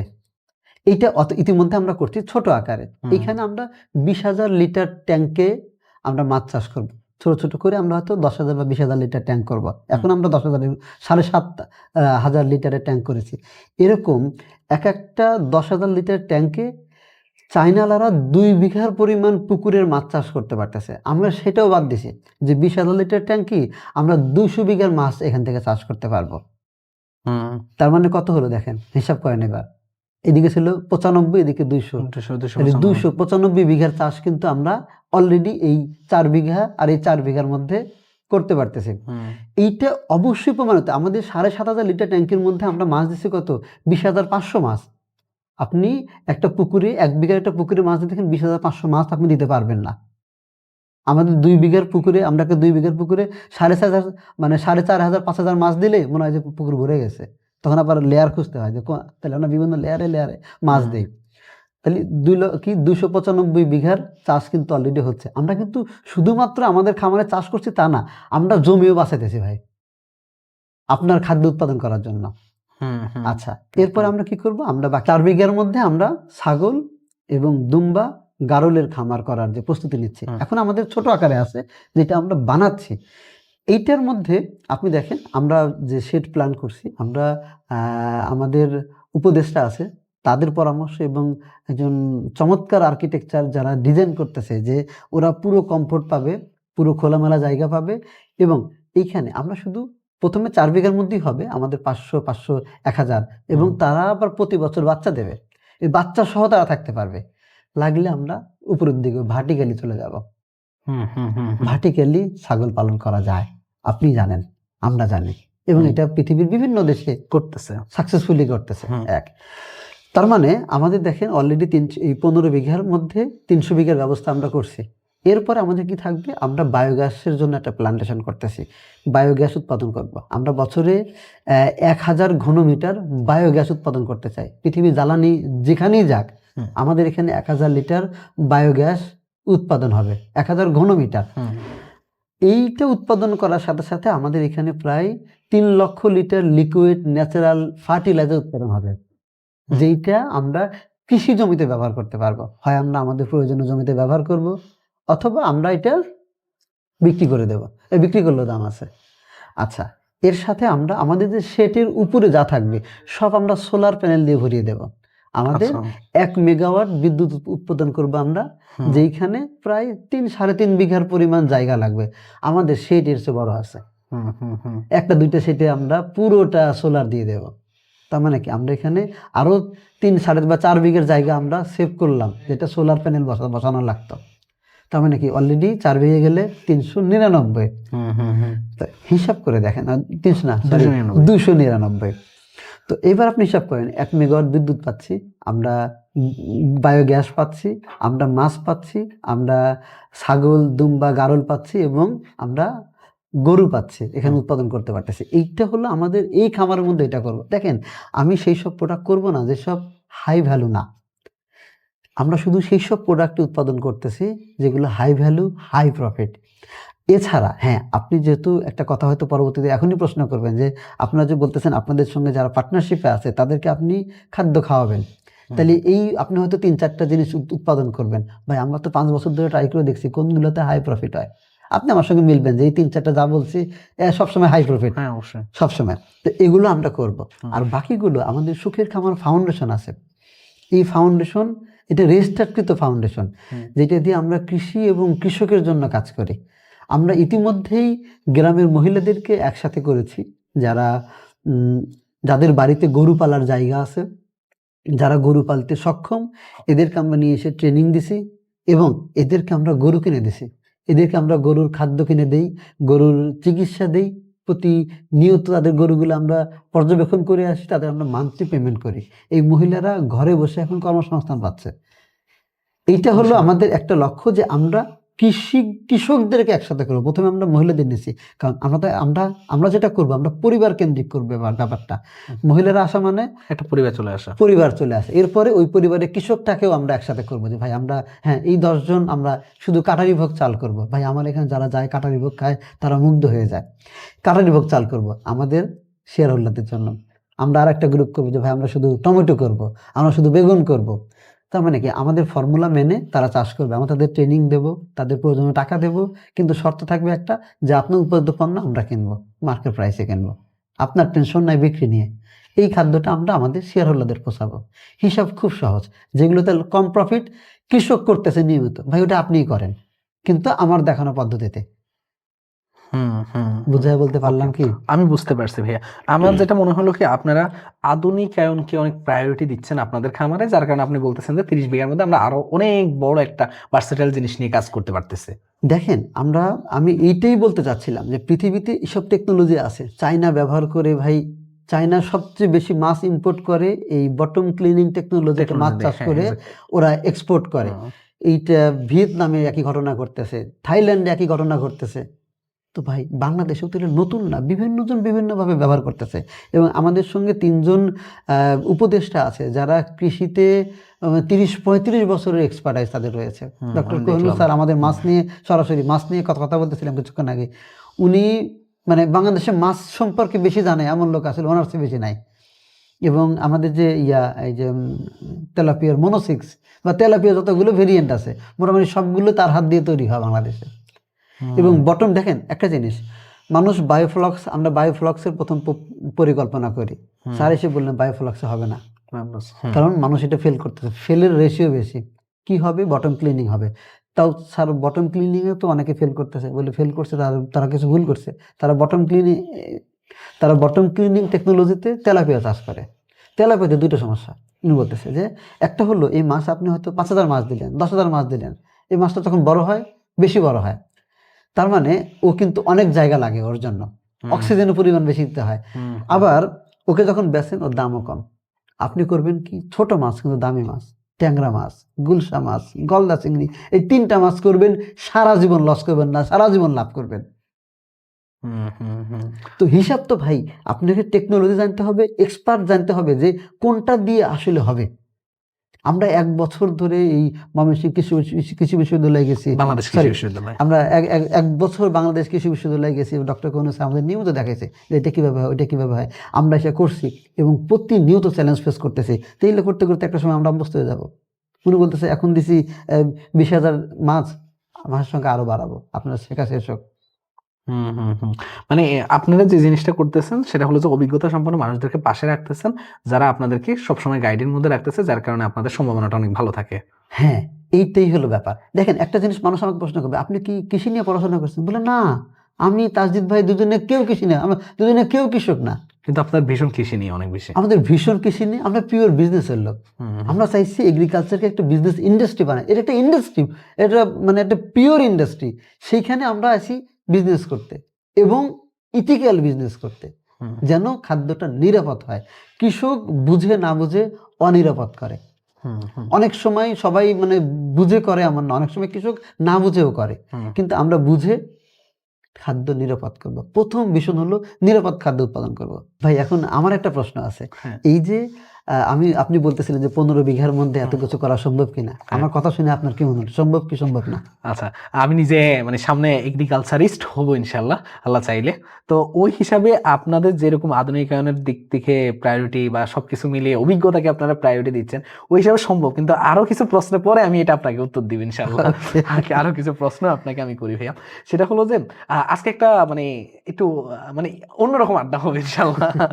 সেটা হলো যে ভাইয়া, আমি কি জানি যে আমি মানে বিজনেসের যতটুকু, আপনি মার্কেটিং নিয়ে পড়ছেন আলহামদুলিল্লাহ, আপনি আমার চেয়ে অনেক বেশি জানেন, কিন্তু আমি যে জিনিসটা জানি যে একটা ব্র্যান্ড দাঁড় করানোর জন্য কোন একটা প্রোডাক্টকে সর্বোচ্চ লেভেলের হাই ভ্যালুতে নিয়ে তারপরে অন্যান্য প্রোডাক্ট অ্যাড করে, মানে খুব স্বাভাবিক। যদি আপনাকে আমি উদাহরণ দিই, RFL আছে, আকিজ আছে, এদের যদি আপনি প্রথম 20-30 বছরের জিনিসগুলো দেখেন, আমি অ্যানালাইসিসটা দেখেন, তাহলে বুঝতে পারবেন যে ওরা কয়টা প্রোডাক্ট নিয়ে কাজ করছে। কিন্তু আপনারা ভাইয়া 1-2 বছরের মধ্যে এত পরিমাণ ভার্সেটাইল প্রোডাক্ট নিয়ে কাজ করতেছেন। এখন এটা আমার কাছে 2টা জিনিস মনে হয়েছে, এটা কেন করতেছেন আপনারা চাচ্ছেন যে আপনাদের এই প্রজেক্টে যারা ইনভেস্ট করবে তাদেরকে আপনারা তো অনেকগুলো দেখাচ্ছেন যে আমি এগুলা দিব আপনাদেরকে, আপনারা ঘুরতে আসতে পারবেন, এটা হবে, এই সবগুলো জিনিসকে এক জায়গায় আনার জন্য আপনারা এই ডিসিশনটা নিচ্ছেন। কিন্তু আপনারা তো মানে নিজেদেরকে ব্র্যান্ড বানানোর কোনো ট্রাই করতেছেন না। যে আপনি তো মার্কেটিং এ পড়াশোনা করছেন, করছেন, মানে জিনিসটাকে কিভাবে দেখেন আপনি একটু আমাকে এটা আগে ক্লিয়ার করুন একটু। আচ্ছা, প্রথমে আমি বলতে চাই যে একটা ব্র্যান্ড কখন হয়? একটা ব্র্যান্ড হয় মানুষ যখন ব্র্যান্ডটাকে চেনে। এখন আমরা প্রোডাক্টের মাধ্যমে, খুব সুন্দর বলছেন, প্রোডাক্টের মাধ্যমে হয়, আবার প্রোডাক্ট ইউজ না করেও মানুষ ব্র্যান্ডকে ব্র্যান্ড হিসেবে স্বীকৃতি দেয়। এমন আছে, ধরেন অ্যাপেল ফোন সবাই ব্যবহার করে না, কিন্তু অ্যাপেলকে ম্যাক্সিমাম মানুষই ব্র্যান্ড হিসেবে স্বীকৃতি দেয়। তো আমরা সুখের খামারটাকে মানে ব্র্যান্ড বানানোর চেষ্টা করছি। যে সুখের খামার কি করে ভাই, সুখের খামার একটা এগ্রো এবং ট্যুরিজম। বাংলাদেশে এগ্রো এবং ট্যুরিজম দুইটারই দরকার আছে, দুইটাকে একসাথে করতেছে। আমরা আলাদা কিচ্ছু করি নাই এবং অনেক কাজও করি নাই। মনে হয় আমাদের ফেসবুকে ভিডিও দেখে আজকে এটা করতে কালকে, কিন্তু ভাই একই জিনিস আমরা বারবার ভিন্নভাবে শুধু দেখাচ্ছি। দেখেন আমরা কি করি, আমরা যে 3-4টা লাইভ স্টক করি, 3টা গরু, ছাগল আর হলো কি মাছ, দুম্বা টুম্বা যা আছে এগুলো সবই এক ক্যাটাগরি, এক ক্যাটাগরি, মানে এগুলো যত্ন সবকিছুই এক, গরু এক, আমাদের কাস্টমার লেভেলও এক। আচ্ছা, আমরা যেটা চাইছি দেখেন, কেন আমরা মানুষকে একসাথে করতেছি, যেন মানে একটা ব্র্যান্ডকে স্ট্যাবলিশ করার জন্য সবচেয়ে গুরুত্বপূর্ণ কি, ক্রেতা তৈরি করা। আমরা এখন গত 1 বছর ধরে আমরা যে সোশ্যাল মিডিয়ায় ছড়ায় পড়েছি, মানুষের মধ্যে যে গেছি, এটা একটা কারণ কি, আমরা ক্রেতা তৈরি করতেছি। কৃষকের জন্য সব থেকে বড় চ্যালেঞ্জ কি বলেন তো, মানে মার্কেট তৈরি করতে না, বিক্রি করতে পারে না, কৃষক উৎপাদন করতে পারে, বেচতে পারে না। তো এইটা কৃষি সেক্টরের সমস্যা, কারণ এই সিন্ডিকেট ছোট থেকে ভাঙানো যায় না। এটা ভাঙতে হলে আপনাকে বড় আকারে আসতে হবে। আপনি সিন্ডিকেট ভাঙতে চান, আপনাকে বড় আকারে আসতে হবে। আমরা আমাদের উৎপাদিত কোনো পণ্য আমরা পাইকারি বিক্রি করতে চাই না, এটা আমাদের ভীষণ না। আমরা চাই খুচরা বিক্রি করব। আর যখন দেখেন তাসদিক ভাইয়ের প্রায় 22 বছরের এই বিজনেস ক্যারিয়ার, আমার প্রায় 19 বছরের বিজনেস ক্যারিয়ার, আমরা কিন্তু এই ধরনের ছোট ছোট অনেকগুলো উদ্যোগ নিয়েছি, জীবনে ফেল করছি, লাভ করছি। তার একটা সাকসেসফুল ব্যবসা করার আগে আপনাকে অন্তত 10-15টা ব্যবসা ফেল করে আসতে হবে, তবে আপনার মনোবল শক্ত হবে, তবে আপনার মধ্যে ধৈর্য আসবে, আপনার জ্ঞানও আসবে। তো এইটা আসার পরে দেখেন আমরা কত রকম ব্যবসা যে করছি, এর মধ্যে ই-কমার্স, সাকসেসফুল ই-কমার্সও আছে। কাজে ই-কমার্স চালানো কঠিন কাজ না। আমাদের উৎপাদিত পণ্য সারা বাংলাদেশে পৌঁছে দেওয়া কোনো কঠিন কাজ না বর্তমান সময়ে। আপনাদের শেয়ার হোল্ডারদের কাছে, শুধু শেয়ার হোল্ডার না ভাই, শেয়ার হোল্ডারদের কিনতে পারবে, তারা সাশ্রয় মূল্যে পাবে, সবাই কিনতে পারবে, ওপেন ফর অল। আমরা যাই বলি, আমরা চেষ্টা করছি সুখের খামারটাকে ব্র্যান্ড করার জন্য। আমরা সুখের খামার, আমাদের প্রতিষ্ঠানের নাম সুখের খামার এগ্রো লিমিটেড। আমরা এগ্রো লিমিটেডটাও বলি না, মানে ব্র্যান্ড মানুষ চিনছে। এখন সুখের খামারে মুরগি নিয়ে একটা পোস্ট করলে ভাই একদিনে 100 কেজি মুরগি অর্ডার হয়ে যায় এক পোস্টে। আরো ভালো করে পোস্ট দিলে আরো আরো আরো যাবে। আমরা গরু নিয়ে এখনো পোস্টই করি নাই, 30টা গরু অলরেডি বুকিং হয়ে গেছে। আচ্ছা, আমরা আজকে বা কালকেই গরু নিয়ে পোস্ট, সব রেডি, পোস্ট হবে। তো আশা করি যে 7 দিনের মধ্যে গরু বিক্রি হয়ে যাবে। এখন সুখের খামার যা উৎপাদন করবে, মানুষের কনফিডেন্স আছে যে জুবায়ের ভাই নিজে প্রত্যেকটা জিনিস দেখাইছে, কি করছে, গরুকে কি খাওয়ায়, কিভাবে যত্ন করি, মাছকে কি খাওয়ায়, ছাগলকে কি খাওয়ায়, কিভাবে করছি, ধান সবজি। এখন ধান সবজি ভাই আমরা তো অনেক করি নেই, এগুলো তো নিজেদের, আমরা বলছি ফার্ম টু ডাইনিং। আমাদের রিসোর্টে মানুষ বেড়াতে আসে ভাই, দেখেন এটা মানুষ কম আসে না, কিন্তু এখন গত বছর 1450 বেশি মানুষ বেড়াতে আসছে এবং 450 বেশি মানুষ রাত্রি যাপন করছে। আমি একজাক্টলি নম্বর বলতে পারবো, 447 জন মানুষ রাত্রি যাপন করছে এখানে। এই বছর এই সংখ্যা 4 গুণ হবে, অলরেডি লক্ষণ বোঝা যাচ্ছে। তো এই মানুষকে তো খাওয়াইতে হবে, আমি তাদের জন্য উৎপাদন করি। এবং যাওয়ার সময় কি বলে, ভাই চালটা ভালো লাগছে, এখন চাল দেন, গাড়ির দিকে ধরে নিয়ে যাচ্ছে। ভাই মুরগিটা ভালো লাগছে, দেশি মুরগি ভালো লাগছে, ঢাকায় যে দেশি মুরগি খাই, দেশি লাগে না, গাড়ি ভরে নিয়ে যাচ্ছে। এইগুলো মার্কেট অলরেডি যাচ্ছে মানুষের কাছে। এবং কমপক্ষে আমরা মনে হয় যে 1000 মানুষ, 1000 পরিবার বা তারও বেশি পরিবার আমাদের এই খাদ্য খাইছে। এবং আমরা যেগুলো উৎপাদন করতে পারি নাই সেগুলো গ্রাম থেকে কিনে দিছি, যে অমুক মহিলার দুধ আছে, গায়ের গরু, দুধ পানায় নিয়ে এসে দিছি, চলেন যাই আপনার বাচ্চাকে দেখাবেন কিভাবে দুধ দহন করা হয়। আপনাকে আমার একটা সবচেয়ে বড় প্রশ্ন হলো যে আপনাকে সবকিছুকে এক জায়গায় আনার উদ্দেশ্যটা কি ছিল মেইনলি, বা সমন্বিত খামার দেওয়ার উদ্দেশ্যটা কেন ছিল? সমন্বিত খামারের সবচেয়ে বড় সুবিধা কি জানেন, একদিকের বর্জ্য আর একদিকের সম্পদ। আচ্ছা, এইটা আমরা ব্যবহার করতে চাইছি। দেখেন আপনি যে গরুর যে গোবরটা ফেলে দিবেন, সেটা একদিক থেকে গ্যাস বানানো যাচ্ছে, ভার্মি কম্পোস্ট বানানো যাচ্ছে, ভার্মি কম্পোস্টটা আবার জমিতে কাজে লাগতেছে, যে লিকুইড ফার্টিলাইজার তৈরি হচ্ছে সেইটাকে জমিতে কাজে লাগতেছে, তো এদিকে কাজে লাগতেছে। আবার ওটার একটা অংশ মাছকেও দেওয়া যায়। তার মানে কি, আবার এই যে একটা জায়গায় আপনি ফেলে দিলেন, কিন্তু আরেক জায়গায় ওইটা সম্পদ। আপনি গোবর বিক্রি করলে আমাদের এখানে প্রতি ভার 2 টাকা বিক্রি হয়, তো গোবর বিক্রি করে তো আপনি লাভ পাবেন না, লাভ পাবো না। আবার গোবর জমায় রেখেও আপনি লাভ নাই। কিন্তু এটা যখন গ্যাস হইলো, ভার্মি কম্পোস্ট হইলো, আপনি তখন হিসাব করেন এটার ভ্যালু কোথা থেকে কোথায় গেল। এবং এক একটা পিওর ইন্ডাস্ট্রি আমরা শুধু করতে চাইছি কি, যেহেতু আমরা বিজনেস, আমরা এটাকে কানেক্ট করতে চাইছি, এই ডটগুলোকে একসাথে করতে চাইছি। এবং আমরা দেখেন কি, এর বাইরে প্রোডাক্টে যাচ্ছি না, কারণ যে কয়টা কানেক্ট করা যাবে সেই কয়টার মধ্যে কিন্তু আছে। আমি কিন্তু অনেক প্রোডাক্টের নাম বলি নাই, মনে হচ্ছে অনেক কিছু করতেছি। ভাই 10 বিঘা ধান উৎপাদন করলে মানে যে আমি 500 বিঘা ধান করি নাই, কিন্তু আমরা ধান করব, ওই যে ধান আমরা কৃষকদের একসাথে করে করাবো, আপনাকে আমি খাওয়াবো, নিরাপদ খাদ্যই খাওয়াবো। এটা টেনশন কৃষকের, এর টেনশন আমার না। এর জন্য আমার 3 জন মানুষ হলেই হবে, যে একজন ট্রেনিং দেবে, আর একজন নিয়মিত দেখে আসবে, আর একজন কিনে নিয়ে আসবে। আচ্ছা, এটা হয় কি ভাই, যেমন আপনাদের কার্যক্রমগুলা আমার অনেক দিন ধরে ফলো করা হয়, তো যেটা হয় কি, মানে আমি যদি আপনাদের এখানে ইনভেস্ট করতে যাব, তার আগে আমি হলে যে জিনিসটা ভাববো যে ওনারা কি কি জিনিস নিয়ে কাজ করতেছে, ওই কাজগুলা থেকে ওনারা কি পরিমাণ লাভ হচ্ছে, কারণ ওনাদের লাভ হলেই আমার কাছে আসবে, না হলে তো আসবে না। তখন আমার মাথায় সবচেয়ে বেশি যে জিনিসটা ঘুরপাক যে আচ্ছা, মানে ওনারা এত জিনিস নিয়ে একসাথে কাজ করতেছে, মানে কোন জিনিসটাতে কোন ভাবে লাভ আসতেছে, কিভাবে আসতেছে, এটা সম্বন্ধে ফুল ধারণা মানে আমার কাছে থাকতো না। তা এইটা আমার কাছে সবচেয়ে, ধরুন আপনি যদি গরু করতেন, তাহলে আমি একটা আইডিয়া পেতাম যে না, একটা গরুতে এত % লাভ হলে আমাকে এই পরিমাণ আমি টাকাটা আমার রিটার্ন আসতে পারে। অথবা আপনি ধরেন করতেছেন যে ধানের ইয়ে করতেছেন, যেটা রিটার্ন খুবই কম, একটা আইডিয়া পাওয়া যায়। কিন্তু এত কিছু করা হচ্ছে এক জায়গার মধ্যে, এত অল্প জায়গার মধ্যে এত জিনিস করা হচ্ছে, তখন আমার মাথায় মানে এজ এ আপনাদের যারা ইনভেস্ট করবে তাদের সেম অবস্থাই হবে। তো এই যে জায়গাগুলো আসলে ক্লিয়ার হওয়াটা খুব দরকার অডিয়েন্সের জন্য এবং যারা ইনভেস্ট করবে তাদের জন্য।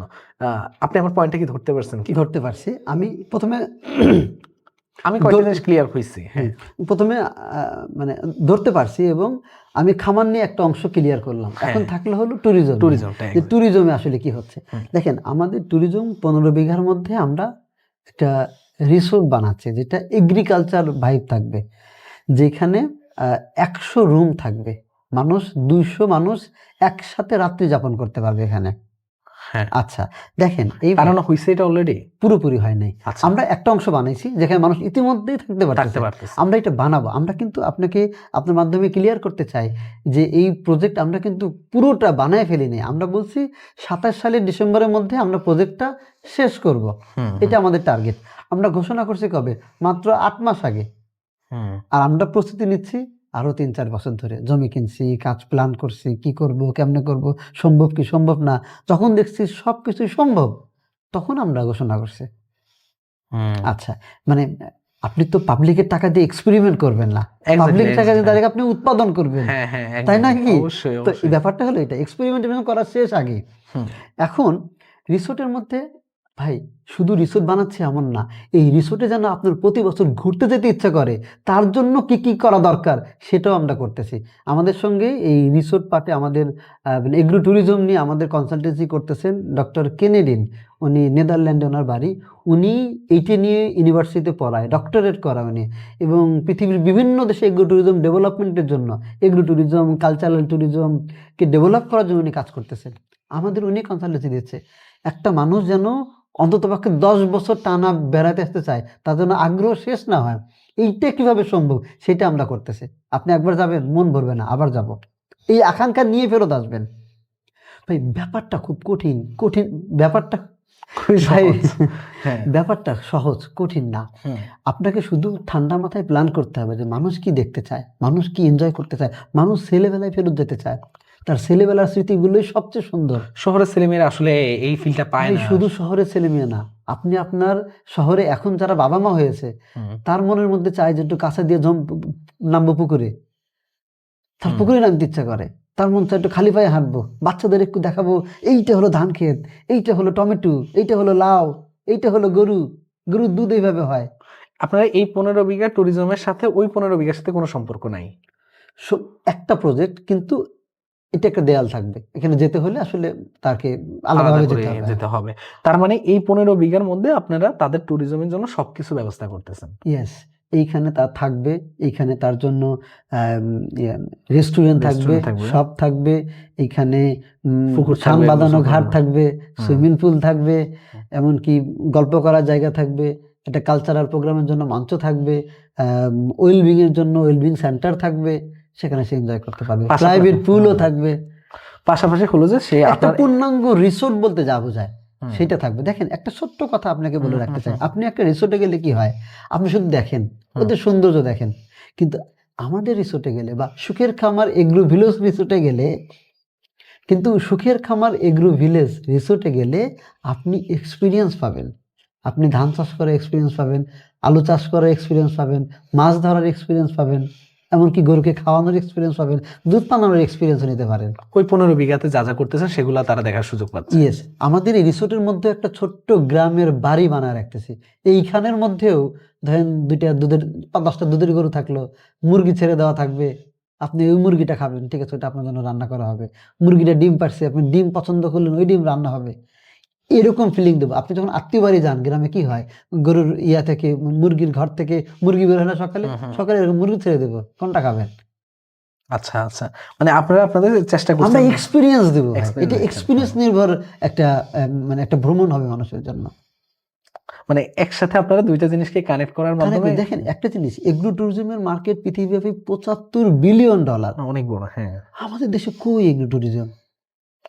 না, এটা এটা এটা আপনার এখন এটা আমাদের বানাইতে হবে, শিক্ষিত মানুষ এটা বানাবে, তাইলেই না আপনি খাদ্য, এই যে বলছেন ব্র্যান্ড এক্সপিরিয়েন্সের জন্য এক্সপিরিয়েন্স সেন্টার, এটা বেসিক্যালি ওখানে একবার যে থাকছে খাচ্ছে ও বলতেছে ভাই এইটাই আমার লাগবে।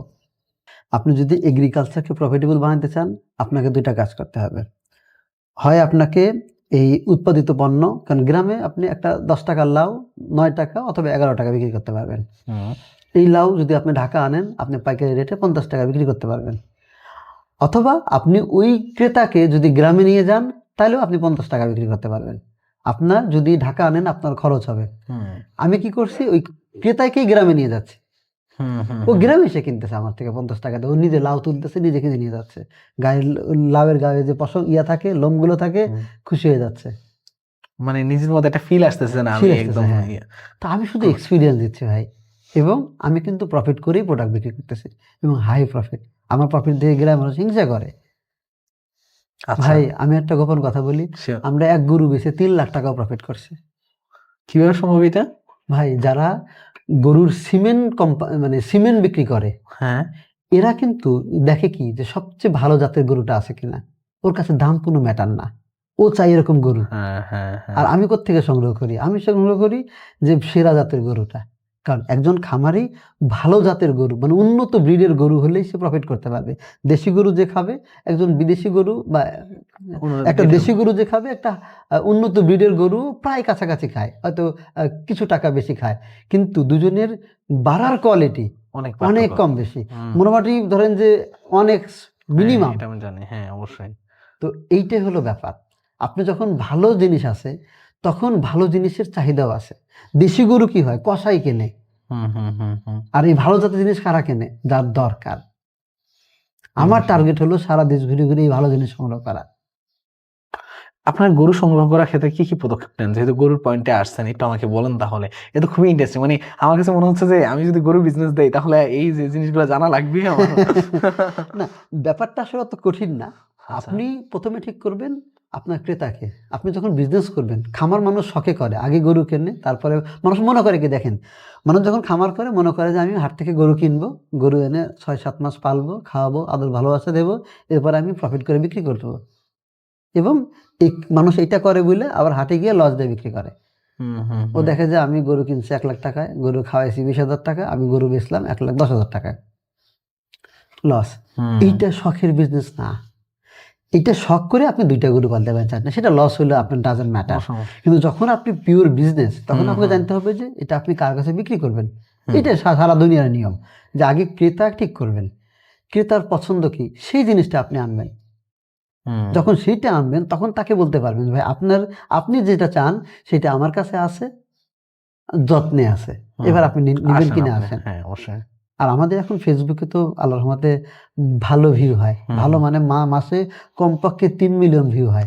না, এটা আমি জানতে চাই, কোনো খবর মানুষকে জানাইতে আমাদের জন্য দেরি হয় না। আপনার মার্কেটিংটা খুব ভালো মতো, মানে মার্কেটিং এর জায়গাটা ভালো মতো মেনটেন করেন আপনারা, এটা আমি দেখছি। হ্যাঁ, দেখেন একটা জিনিস বলি, আমি যখন খামার শুরু করি, আমাদের খামারের লেবারের পরে প্রথম নিয়োগ হয় হেড অফ ডিজিটাল। লোকে আমাকে খেপাইতো, হেড অফ ডিজিটালের পিছনে 3 মাস ঘুরছি, তারপর তাকে ঢাকা থেকে নিয়ে গেছি, নিয়ে বসাইছি খামারে, তাকে আমি সর্বোচ্চ ভালোবাসা দিছি। সে গ্রামের মানুষ বলতো, ভাই এটা খামারে হেড অফ ডিজিটাল কাকে, ডিজিটালের কাজ কি? আজকে হেড অফ ডিজিটাল ছিল বলেই আপনার সাথে এই পডকাস্টে বসে কথা বলতে পারতেছি, অবশ্যই অবশ্যই সারা পৃথিবীর মানুষকে জানাতে পারছি। এখনো প্রায় আমাদের 20-22টা দেশে প্রবাসীরা আমাদের সাথে যুক্ত আছে ভাই, মোটামুটি সারা পৃথিবী গ্লোবাল লেভেলে ছড়ায় গেছে এখন। এই মানুষ দেখছে, প্রথম আলো আমাদের স্টোরি করছে প্রথম পাতায়, তারপরে এতগুলো চ্যানেল আমাদের খোঁজ খবর নিচ্ছে। আমি তো এখন যেখানে যাই মানুষ বলে যে, ও জুবাইর ভাই আপনাকে তো চিনি। বিশাল সোশ্যাল মিডিয়ার কল্যাণে হয়েছে। এখন তো আমি ব্যবসা করাটা আরো সহজ, ক্রেতা খুঁজে পাওয়াটা আরো সহজ সোশ্যাল মিডিয়া থাকার ফলে।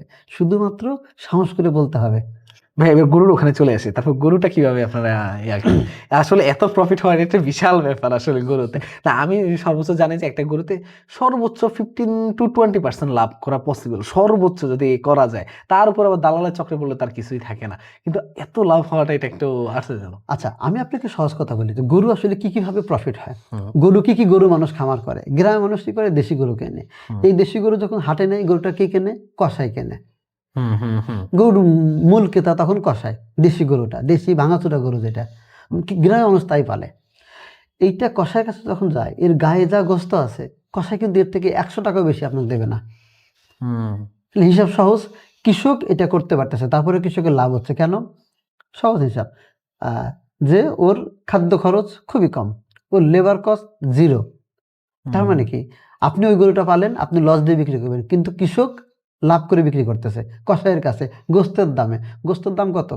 গ্রামের সর্বোচ্চ গোস্তের দাম হলে 600 থেকে 650-র মধ্যে, এর চেয়ে বেশি দাম আপনাকে দেবে না। এক হিসাব, সহজ হিসাব। আচ্ছা আপনি যদি আরেকটু প্রফিট করতে চান, আপনি কি করবেন, একটু ভালো জাতের গরু নেবেন। ভালো জাতের গরু নিয়ে আপনি কি করবেন, কোরবানি ঈদের টার্গেট করবেন। শাহিওয়াল, লাল শাহিওয়াল। শাহিওয়াল তো সব শাহিওয়াল না, কোরবানি ঈদে লাল শাহিওয়াল। এখন দেখেন, একটা গরু যখন লাল কালার হয়, আর একটা গরু যখন সাদা কালার অন্য কালার হয়, টাকা অনেক গ্যাপ তৈরি হয়েছে ভাই। এক গরু পিছনে 10 থেকে 50,000 টাকা পর্যন্ত কম বেশি, শুধু কালার আর সৌন্দর্যের উপরে। কারণ কোরবানির শর্তে কি আছে, সুন্দর হইতে হবে, সুস্থ হইতে হবে। তো এটা কিনতেও বেশি পড়ে, আবার এটা গ্রোথও বেশি। তখন কিন্তু আপনি এটাকে একটা প্রফিটেবল দামে, ওর চেয়ে বেশি, তখন কিন্তু আর তখন কেজি পরে কত দেখেন, ঢাকায় এলাকায় যেখানে হিসাব হয়, তখন কেজি পরে মিনিমাম 1000 থেকে 1100 টাকা। কোরবানির গোস্ত যারা হিসাব করে, হিসাব কি সহজ, অলরেডি কত বাড়ছে, 600 থেকে 650, তারপরে সর্বোচ্চ 1100 পর্যন্ত যায়। এটা গেল হলো কোরবানির মার্কেট। আচ্ছা আপনি যদি টার্গেট করেন যে আমি ঢাকায় যারা খামারি আছে, ভাই ওরা গরু পালে 1000 আর গরু বিক্রি করে 4000, গরু কোত্থেকে আসে? আমাদের মতো খামারিদের কাছ থেকেই যায়। যে ভাই জুবাইর ভাই কতগুলো গরু আছে, বলে 100 গরু আছে। ঠিক আছে, আমাদের 70 আমাকে দিবেন, আমি এই গরুটা নেব, আপনি এইভাবে লালন পালন করেন, আমি ঈদের আগে টান দেখে এনে সবার থেকে। হিসাব সহজ। ওর কাছে, ও ধরেন আমার কাছ থেকে তো 1 লাখ টাকার গরু কিনতেছে, ও এনেই 30,000 টাকা বেশি বিক্রি করতে পারতেছে। কাজে ও আমাকে 10,000 5,000 বেশি দিতে ওর গায়ে লাগে না। আবার এই এতগুলো গরু একসাথে কিনতে পারে, এটা একটা আশীর্বাদ ওর জন্য। তার মানে কি, ওখানে একটা প্রফিট করা যায়। আর একটা প্রফিটের জায়গা হলো, যারা বাংলাদেশে এই যে গরুর বীজ উৎপাদন করে এবং বিভিন্ন মানুষকে এই বীজ বিক্রি করে, এরা চায় হাই ভ্যালু গরু, উন্নত ব্রিডের, সেরা ব্রিডের গরু। এই সেরা ব্রিডের গরু যদি থাকে, আপনি যা দাম চাইবেন ওটাই আসলে দাম মার্কেটে। এটাই আপনি কোন মার্কেটে ঢুকবেন সেটা আপনার খেলা।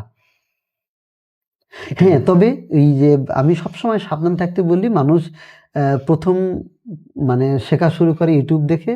আমি অন্যদের সঙ্গে একমত যে ইউটিউব হলো এমন একটা জায়গা, যারা কিছু বিক্রি করে কেবল তারাই ওখানে এই গরু 3 মাসে কি পরিমাণ ওজন বাড়ছে, কি পরিমাণ লাভ হয়েছে, 3 মাসে 1 গরু থেকে লক্ষ টাকা লাভ, এইটা আসলে ওই গরুর চেহারা দেখে আপনাকে অনুমান করতে হবে এটা পসিবল কি পসিবল না।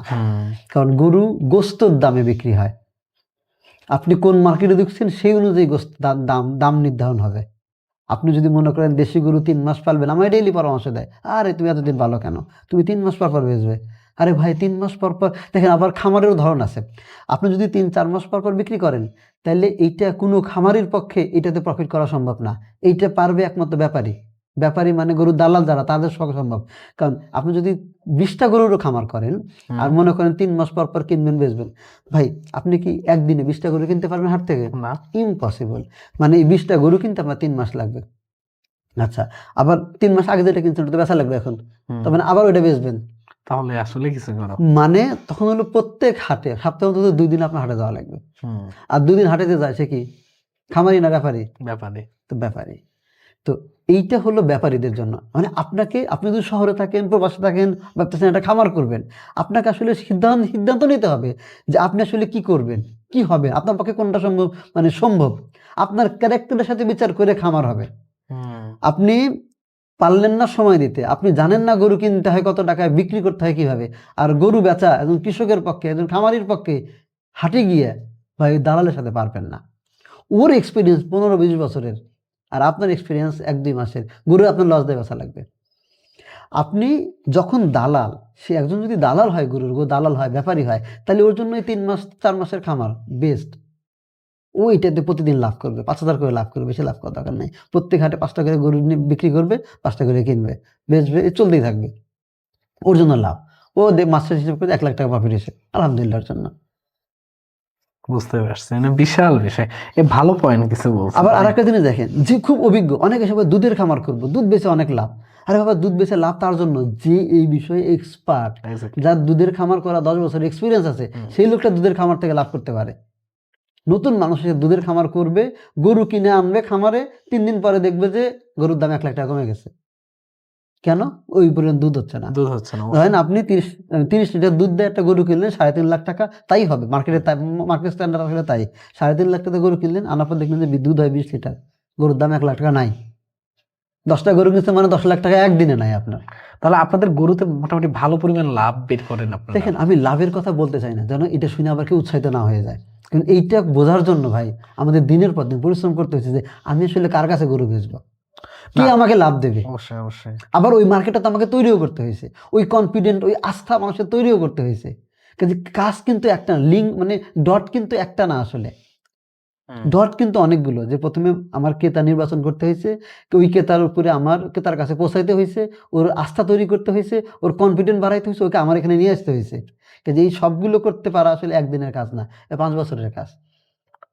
না, এটা কেন দরকার জানাটা ভাই, কারণ হলো যে আপনার কাছে যারা, আপনারা যাদের থেকে মানে ইনভেস্টর যারা আছে, তারা যাতে লিস্ট আপনার এই ইনফরমেশনটা পেয়ে আগ্রহী হয়। কারণ খুব স্বাভাবিক বিষয়, যেখানে লাভ বেশি পাবে সেখানেই তো সে ইনভেস্ট করবে। আমি এখানে একটা ছোট্ট কথা বলতে চাই।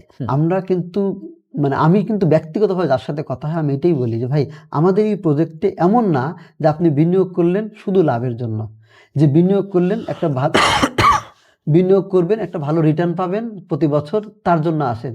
Not that. তাহলে এইটা আমাদের বিনিয়োগ পলিসি না, আমরা জন্য। এটা চাই না। আচ্ছা, যে শুধুমাত্র লাভ করার জন্য কেউ আসবে। আমরা তো মানে আমরা ওইরকম কোম্পানি না যে যেখানে শুধু লাভ করার জন্য মানুষ বিনিয়োগ করবে। এটা আমাদের এই সিস্টেমই আমরা চলি না। আমাদের পদ্ধতি কি? আমরা বলতেছি যে ভাই, আপনি যদি আপনার মনের মধ্যে যদি শখ থাকে যে আপনি একটা খামার করতে চান, আপনি নিজের খাবার নিজে উৎপাদন করতে চান, তাহলে আমরা আপনার জন্য। আপনার যদি মনে চায় যে আমি একটা রিসোর্ট বানাবো বা গ্রামে একটা বাড়ি বানাবো, আমার একটা স্বপ্ন আছে ছুটি কাটাবো আমার একটা জায়গায়, ফ্রি ছুটি কাটাবো, তাহলে এই সুখের খামার এগ্রি ভিলেজ আপনার জন্য। আপনার মনে যদি স্বপ্ন থাকে যে আমি একটা মসজিদ বানাইতে চাই, যেখানে মানুষ নামাজ পড়বে, আমার সাদগায়ে জারি হবে। আপনার যদি মনে চায় যে আমি একটা মাদ্রাসা বানাতে পারতাম, যদি হাফিজি ইতিমখানা মাদ্রাসা, তাইলে এই প্রজেক্ট আপনার জন্য। কারণ এইটা শুধু প্রফিট গেইন করার বিজনেস না, এইটা একটা এমন একটা জায়গা যে আপনি একটা কৃষি সেক্টরে অবদান রাখলেন, আবার নিজের এতগুলো জায়গা হলো। আপনি একটা ছোট্ট বিনিয়োগ করে বা একটা ক্লাবের মেম্বারশিপ নিতে 5-10 লাখ টাকা লাগে। তো এটা আমরা বলছি এটা কমিউনিটি, এগ্রি ভিলেজ কমিউনিটি আমরা এটা বলি। আমরা কিন্তু কমিউনিটি মেম্বারশিপ বলি আমাদের এখানে, যদিও আমাদের থাকে যে কমিউনিটি পার্টনারশিপ ডিট আমরা করে নেই, কিন্তু এইটা একটা কমিউনিটি। যে ভাই আমরা সবাই মিলে কি চাই, নিজের জন্য নিরাপদ খাদ্য বানাইতে। নিজের একটা খামারের শখ ছিল, সময় পাই নাই, সুযোগ পাই নাই, হয় নাই, আমি বানাইছি। আমি একজন এগ্রো উদ্যোক্তা হইতে পারলাম। আমি আমার টাকা দিয়ে কিছু হচ্ছে কোন উৎপাদন, আমার টাকা দিয়ে একটা থাকার জায়গা আছে আমার, যেখানে নিয়ে গিয়ে থাকতে পারবো। পৃথিবীর পরিস্থিতি খারাপ হলে, যুদ্ধে লেগে যদি তেল না আসে, খাদ্য উৎপাদন না হয়, সরবরাহ বন্ধ হয়, অন্তত জোয়ার ভাই আমার কাছে খাবার পৌঁছে দেবে, তার কাছে খাবার আছে। আমার কোথাও থাকার জায়গা না থাকে, আমি গিয়ে কদিন থাকতে পারবো। আমার জন্য দোয়া করার জন্য কিছু ইতিম বাচ্চা আছে, ভাই তার জন্য এটা। আচ্ছা, এরপরে হ্যাঁ বছর শেষে যা প্রফিট আসবে আমরা সবার মধ্যে সমান ভাগে এটা ভাগ করে দেবো। হিসাব সহজ। আমি ক্লিয়ার মানে আমাদের কনসেপ্টের সাথে মিললে আপনি আসেন, না হলে শুধু লাভ করার জন্য এসে পরে আপনি হতাশ হবেন, আপনি কষ্ট পাবেন, আমাদের কষ্ট দিবেন। অবশ্যই। এখানে ভাইয়া ওই যে আমি এটা আপনাকে আগেও জিজ্ঞেস করছিলাম যে নিরাপদ খাবারগুলো আপনারা আপনাদের যারা ইনভেস্টর আছে তাদের হাতে পৌঁছে দেওয়ার আপনারা একটা সিদ্ধান্ত নিচ্ছেন, কিন্তু মানে পৌঁছে দেওয়া আদৌ এটা পসিবল হয় কিনা বা আদৌ পৌঁছে দিয়েছেন কিনা একটু যদি বলতেন এটা। প্রথমত হলো আমরা পৌঁছে দিয়েছি, আমরা দুইভাবে পৌঁছাইছি। একটা হলো উৎপাদন হচ্ছে, মানুষ আসতেছে, ডেইলি কিনতেছে, এক। দুই হলো আমরা যারা আসছে এক্সপিরিয়েন্স নিছে আমাদের পণ্যগুলো, তারা আবার অর্ডার করছে, তাদের কাছে আমরা পৌঁছে দিছি, সংখ্যা অনেক না, পৌঁছে দিছি। এখন আমরা সুখের বাজার নামে একটা ই কমার্স সাইট লঞ্চ করতে যাচ্ছি। ঢাকায় ইতিমধ্যে একটা ওয়্যার হাউস নিছি, যেটা এখনও আমরা পুরোপুরি উদ্বোধন করি নাই। আমরা আমাদের পণ্যগুলো ঢাকায় আসবে, প্যাকেট হবে, এবং এখান থেকে ভাই ডেলিভারি কোম্পানির মাধ্যমে ডেলিভারি হবে। ঢাকায় হয়তো আমাদের নিজেদের লোক ডেলিভারি করবে, ঢাকার বাইরে ডেলিভারি কোম্পানি ডেলিভারি করবে। এখন তো ফ্রোজেন আইটেম ডেলিভারি করাটা সহজ হচ্ছে দিন দিন, এবং যেগুলো পচবে না এমন খাবার তো কোনো ব্যাপারই না। তার মানে আমি কিন্তু বাধা দেখি না। সবচেয়ে বেশি অর্ডার কোথায় হয়? ই কমার্সে, ঢাকাই হয়। ঢাকা আমরা নিজস্ব ব্যবস্থা নিতেছি, আর ঢাকার বাইরে যেগুলো হবে সেগুলো আমরা ডেলিভারি চ্যানেলের মাধ্যমে পাঠাবো। এবং আমি মনে করি যে আগামী আমরা 28 সালের মধ্যে এটাকে পূর্ণাঙ্গ রূপ দেব, এই ই কমার্সটাকে। কারণ এখন তো আমাদের কমিটি তৈরি হচ্ছে, আমাদের উৎপাদন আস্তে আস্তে তৈরি হচ্ছে। তো 28 সালের মধ্যে এটা পূর্ণাঙ্গ রূপ পাবে। তার মানে কি 28 সালে আপনার মোটামুটি বাজার, ম্যাক্সিমাম বাজার, আমি তো আমার পার্টনার তো বলে যে ভাই এই তেল মানে সয়াবিন তেল আর লবণ ছাড়া বাইরে থেকে আর কিছু কিনতে হবে না, আমরা সেইটা করতে চাই। তো এইটার জন্য একটু সময় লাগবে। আর আপনি তো দেখেন ভাই, ঢাকায় আপনি চাল ডাল কিভাবে দিতেছে ভাই, মাছ মাংস সব দিয়ে যাচ্ছে, কোনো সমস্যা হচ্ছে? না না, অবশ্যই না। আসলে সমস্যা না। ইনভেস্টররা তো তাহলে ফ্রিতে পাচ্ছেন, আপনাদের থেকে কিনা লাগবে, বিষয়টা অবশ্যই কেনা লাগবে। তবে হ্যাঁ, ধরেন বাজারে যেটা 100 টাকা, আপনি হয়তো 15 টাকা কম পেলেন, পণ্য ভেদে 20 টাকাও হবে, পণ্য ভেদে হয়তো 10 টাকা কম পাবে, সাশ্রয়ী মূল্যে পাবে। আমরা বলি নেই যে আপনাকে আমরা ফ্রি দেব, সাশ্রয়ী মূল্যে দেব, এবং আপনাকে সবচেয়ে বড় নিশ্চয়তা কি দেব? নিরাপদ দেব। সকালে বিষ দিচ্ছি, বিকেলে আপনি খাওয়াইছি, আমার হবে না ইনশাআল্লাহ। আচ্ছা, আপনি বিষ মুক্ত খাবার পাবেন, কেমিক্যাল মুক্ত খাবার পাবেন। ভাই এইটা এখন মানে সময়ের ডিমান্ড। আমি জানি না আপনার বউ বাচ্চা আছে কিনা, মনে হয় নাই। আপনার যখন বাচ্চা কাচ্চা হবে, আপনার যখন আরেকটু বয়স হবে, তখন আপনি যখন এই গ্যাস্ট্রিক হবে, হজম হবে না, ঘুম হবে না, কিডনিতে সমস্যা হবে, হার্টের সমস্যা হবে, তখন আপনি বুঝবেন যে নিরাপদ খাদ্য খাওয়াটা কতটা জরুরি। মানুষ এখন জানে যে এই খাদ্য খেয়ে আপনার সুস্থ থাকার কথা, সেই খাদ্য হজম করার জন্য আবার ওষুধ খেতে হয়। এটা কেমন কথা হলো? এই খাদ্যই তো একটা ওষুধ। আমরা কি খাই? একটা মুরগি খাই, একটু চাল খাই, মানে ভাত খাই, সবজি খাই, এইটা গায়ে ভিতরে যায়, ওর মধ্যে ইন্টেলিজেন্স আছে, ও আমাকে তৈরি করে। আমরা কি কিছু করি ভিতরে দেওয়ার পরে? আমরা যেমন জিনিস দিই ও তেমন ভাবে আমাদের রেডি করে। আমরা ক্যান্সারের রোগী এত বাড়তেছে কেন? কারণ এই বিষ। ক্যান্সার মানে শরীরের মধ্যে বৃদ্ধি হওয়ার সবচেয়ে বড় উপাদান হলো বিষ। অবশ্যই বিষ খাওয়া বন্ধ করেন, ক্যান্সার হবে না। আর এই যে এখন বলতেছে অ্যান্টিবায়োটিক কাজ করে না, আপনি অ্যান্টিবায়োটিক খাচ্ছেন, মুরগির অ্যান্টিবায়োটিক খাচ্ছেন, গরুর অ্যান্টিবায়োটিক খাচ্ছেন, মাছের অ্যান্টিবায়োটিক মানুষ খাচ্ছে, তো আপনার তো এই সমস্যা হবে। আপনি অ্যান্টিবায়োটিক দেওয়ার নিয়ম আছে, নিয়ম মেনে দেন। আমরা বলছি না আমরা অর্গানিক করবো, আমরা বলছি আমরা নিরাপদ করবো। আপনি যে কোনো কেমিক্যাল ওকে দেন, বা যে কোনো বিষ ওকে দেন, বা অ্যান্টিবায়োটিক দেন, আপনার ওখানে গায়ে সতর্কতা লেখা আছে, ওইটা বানবেন যে 14 দিন খাবেন না, 14 দিন খাবেন না, 21 দিন খাবেন, 21 দিন খাবেন না, তারপরে আপনি খান, অত সমস্যা নাই। বুঝতে পারছি ভাই, এটা খুবই ভালো পয়েন্ট। এখন ভাইয়া তাহলে আমি যেটুকু আইডিয়া পেলাম যে আপনাদের কাছে যদি আমি ইনভেস্ট করি, তাহলে এক বছর পরে ইনভেস্টে যে প্রফিটটা হবে সেটার আমি একটা অংশ পাবো, আর বাকি সব জিনিস আমাকে কিনে নেওয়া লাগবে। আর আমি যদি ট্যুরিজমের ওখানেও ইনভেস্ট করি, তাহলে আমি যখন ঘুরতে আসবো তাও আমাকে ওখানে। এইবার আমি একটুখানি ছোট্ট করে আটকাই আপনাকে। আমাদের সুখের খামার এগ্রো ভিলেজে আমরা ইনভেস্টমেন্ট নিচ্ছি, আমরা কমিউনিটি মেম্বার করতেছি। আচ্ছা, এইখানে খামার, রিসোর্ট, মসজিদ, মাদ্রাসা, ফাউন্ডেশন, এইগুলা আলাদা আলাদা কোনো বিনিয়োগ প্রকল্প না। আচ্ছা, এইগুলো সব একটার মধ্যে, সুখের খামার এগ্রো ভিলেজের মধ্যে। আপনি এগ্রো ভিলেজের ওনার হলেন, মানে এই সব আপনি এনজয় করতে পারলেন, এই সবেরই আপনি মালিক তখন। হ্যাঁ, কিন্তু আমি আসলে তাও এটার জন্য চার্জ আপনি করা হবে। আপনি রিসোর্টে 3 দিন ফ্রি থাকার সুযোগ পাবেন। আচ্ছা। আপনি খামারে উৎপাদিত পণ্য সাশ্রয়ী মূল্যে কেনার সুযোগ পাবেন। ভাই আমি ফ্রি দিলে আমার তো না, লাভ করতে হবে। এটাই আমি আসলে মিলাতে ফ্রি পারতেছিলাম না। কিভাবে দিতে পারবো? ফ্রিতে দিলে কিভাবে লাভ ইম্পসিবল। করে? তবে আমরা নিশ্চয়তা দেব 2 টা, যে নিরাপদ পাইছেন আপনি, হ্যাঁ। আর হলো আপনি কম দামে পাইছেন বাজারের চেয়ে। না, আমি আসলে এটাই ভাবতেছিলাম সত্যি কথা বলতে গেলে ভাইয়া, মানে ফ্রিও দিচ্ছে আবার এটা শেষে প্রফিটও দিচ্ছে, মিলাচ্ছে কিভাবে আসলে জিনিসগুলা? না, এটা খুব স্বাভাবিক বিষয় না। একটা বিজনেস করার জন্য তো প্রফিটটাই হলো মেইন একটা পারপাস থাকে। অবশ্য আপনাদের পারপাস আরেকটা জিনিসও আছে যে আপনারা মানুষকে একটা ফিল দিচ্ছেন, কিন্তু তারপরেও একদিন শেষে প্রফিটটাও একটা বড় একটা অংশ থাকে। তো আমি আসলে মাথায় ঢুকতেছিল না এত কিছু দেওয়ার পরে প্রফিটটা হয় কই থেকে? যদি আমার এখানে 10টা লাভ হচ্ছে, আমি 10টা লাভে পাঠাই দিচ্ছি, তাহলে আমি লাভটা করবো কোথায়? আর আমি তাকে দিব বা কি? আমি এটাই আসলে তাহলে বুঝতেছি না। আমিও খুব দুঃখিত যে আমি আমার ভিডিওর মাধ্যমে জিনিসটা হয়তো কনসেপ্টটা ক্লিয়ার করতে পারিনি। আশা করি আজকে এই ভিডিও দেখার পরে মানুষ এই ইনশাআল্লাহ। কনসেপ্টটা ক্লিয়ার না, হলো। অবশ্যই ভাইয়া। ভাই এখন আমাকে কিছু জিনিস বলেন, যদি ধরেন আমি সমন্বিত খামার দিতে চাই, তাহলে আমাকে ১ম এ কোন জিনিসটা মাথায় রাখতে হবে সর্বপ্রথম?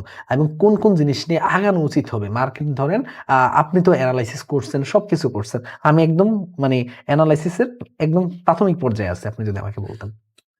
এটা খুবই জটিল একটা প্রশ্ন। এটা সঠিক উত্তর বলে আসলে কিছু নাই। একদম। তবে একটা উত্তর আমি দিতে পারি, যেই মানুষটা করবে একটা সমন্বিত কৃষি খামার, ওই মানুষটার নিজের ক্যারেক্টার নিজে বোঝা উচিত। আমি মানুষটা কেমন? আমি কি সৎলোক না অসৎ লোক? আমি কি সময় দেব নাকি সময় দেব না? আমি কি টাকা অনেক ইনভেস্ট করব না করব না? এই সমস্ত প্রশ্নের উত্তর যদি সে নিজে জানে, তখন সে প্ল্যান করবে যে আসলে আমি হাই ভ্যালু, হাই প্রফিট। আমি সবসময় এটা বিশ্বাস করি। কিন্তু ওই মানুষটা তখন নির্ধারণ করতে পারবে যে আমার ক্যারেক্টারের সাথে কি ধরনের খামার যায় এবং আমার কি, কি পণ্য প্রয়োজন। কেউ যদি গরু উৎপাদন করে কেউ যদি গরুর খামার করে এবং চিন্তা করে আমি সবজি চাষ করব, আমি আমার গোবরটাকে সবজিতে ব্যবহার করব, এটাকে বাই প্রোডাক্ট হিসাবে, আমি এটা দিয়ে গ্যাস উৎপাদন করব বাই প্রোডাক্ট হিসাবে। সমন্বিত খামার, সমন্বিত মডেলই তো আসলে এটা। ওর কোনটা প্রয়োজন, কোনটা তার প্রয়োজন, আগে তো আপনার নিজের প্রয়োজন মিটতে হবে। আমার প্রয়োজন ছিল কি নিরাপদ খাদ্য, আমি নিরাপদ খাদ্য করতে গেছি। আমি দেখেন আমার জার্নিটা আপনি বোঝেন। আমরা কিন্তু এমন কিছু করি নাই যেটা আমার ক্যারেক্টারের বাইরে। যা করছি সব আমার ক্যারেক্টারের মধ্যে। আমার দরকার নিরাপদ খাদ্য, আমি উৎপাদন করার চেষ্টা করছি নিজের জন্য এবং আমি আমার ফ্রেন্ডস অ্যান্ড ফ্যামিলির জন্য। এরপরে কি হইলো যে আমার গ্রামে একা একা লাগে, গল্প করার লোক পাই না। কারণ গ্রামে আপনি দেখবেন যে একটু শিক্ষিত, একটু ট্যালেন্ট ও গ্রামে নাই, ও শহরে। অবশ্যই। আপনি গল্প করেন, গল্প ম্যাচ করে না। কারণ আপনি দেখেন আমরা ঢাকায় যে ইন্টেলেকচুয়াল আড্ডা মেরে অভ্যস্ত, ওখানে নাই।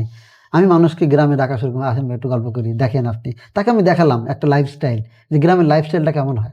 তারা উৎসাহিত হলো, গ্রামে আসলো, আমি আড্ডা মারা জায়গা পেলাম। এরপরে কি ট্যুরিজমের আইডিয়া আসলো, এগ্রো ট্যুরিজমের আইডিয়া। তো আমি কিন্তু বাইরে চিন্তা করি, এরা তো কিনতে চায়, এরা দুধ, ডিম, মাংস কিনতে চায়, তাহলে এদের জন্য বানাই আমি, এদের কাছে বেচবো, যাওয়ার সময় কিনে নিয়ে যাবে, আমার ব্যবসাও হবে, আমার আড্ডা মারা হবে। প্ল্যান কিন্তু এইটা। এরপরে সবাই আমার পার্টনার হতে চায়। আচ্ছা, পার্টনার যখন হতে চান তাহলে আসেন, এখানে তো পার্টনারশিপে তো সুযোগ বানাইতে হবে। আমি একটা সুযোগ বানাইছি। আমি কিন্তু অতিরঞ্জিত কিছু করি, যা আমাদের ক্যারেক্টারের সাথে যায়, আমাদের দুজনের, আমরা দুজন কো-ফাউন্ডার, আমাদের ক্যারেক্টার, ভাই আমরা অনেকগুলো সংগঠন করে অভ্যস্ত। আমাদের মানুষের সাথে মিশে অভ্যস্ত। আমরা মানুষের সাথে মিশি। ঢাকায় যখন থাকতাম, আমার বাড়িতে প্রত্যেকদিন গেস্ট থাকতো। এমনকি আমার ছোট বাড়িতে একসাথে ১০-১২ জন, ১৫ জন, ২০ জন মানুষ একসাথে থাকছে। তো আমি তখন মনে করতাম যে যারা ঢাকায় আসে তারা হয়তো হয়তো না, তারা পরীক্ষা দিতে আসে, কেউ চিকিৎসা নিতে আসে, কেউ বেড়াইতে আসে ঢাকা শহরে। তো ভাবতাম যে এটা ঢাকা শহর বলে মানুষ আমার এখানে হয়তো আসে। আর আলহামদুলিল্লাহ আপনাদের ভাবিও খুব চমৎকার মানুষ, প্রত্যেককে খুব আদর যত্ন করে। এটা আমার বাপের বাড়ি হোক বা তার বাপের বাড়ি হোক, অথবা ফ্রেন্ডস অ্যান্ড ফ্যামিলির বাইরের কেউ হোক, তাদেরকে খুব আদর যত্ন করে। এই ক্যারেক্টার কিন্তু গ্রামে গিয়ে ম্যাচ করছে। মানুষ যখন শহর থেকে গ্রামে গেছে, তখনও আদর যত্ন ঠিকই পাইছে। আদর যত্ন না পাইলে কি মানুষ যাইতো? না, এটা ন্যাচারাল আদর যত্ন, মানুষ বোঝে যে কোনটা ন্যাচারাল আদর যত্ন ভালোবাসা, আর কোনটা এটা ফিল লাইক বিজনেস। অবশ্যই। তো এই যে এটা ক্যারেক্টারের সাথে যাচ্ছে, এই জন্য মানুষ এটাকে অ্যাকসেপ্ট করছে। এইটাই একটা এগ্রো ট্যুরিজম, যে মানুষের সাথে কথা বলে নাই কোনোদিন, কথা বলতে পছন্দ করে না, আপনি এগ্রো ট্যুরিজম করেন, মানুষ আসবেই না। অবশ্যই। ভালো হয়। হিসাবটা খুব সহজ ভাই। কাজেই এই প্রশ্নের কোনো উত্তর নাই। এই প্রশ্নের উত্তর হলো আপনি আপনাকে দেখেন।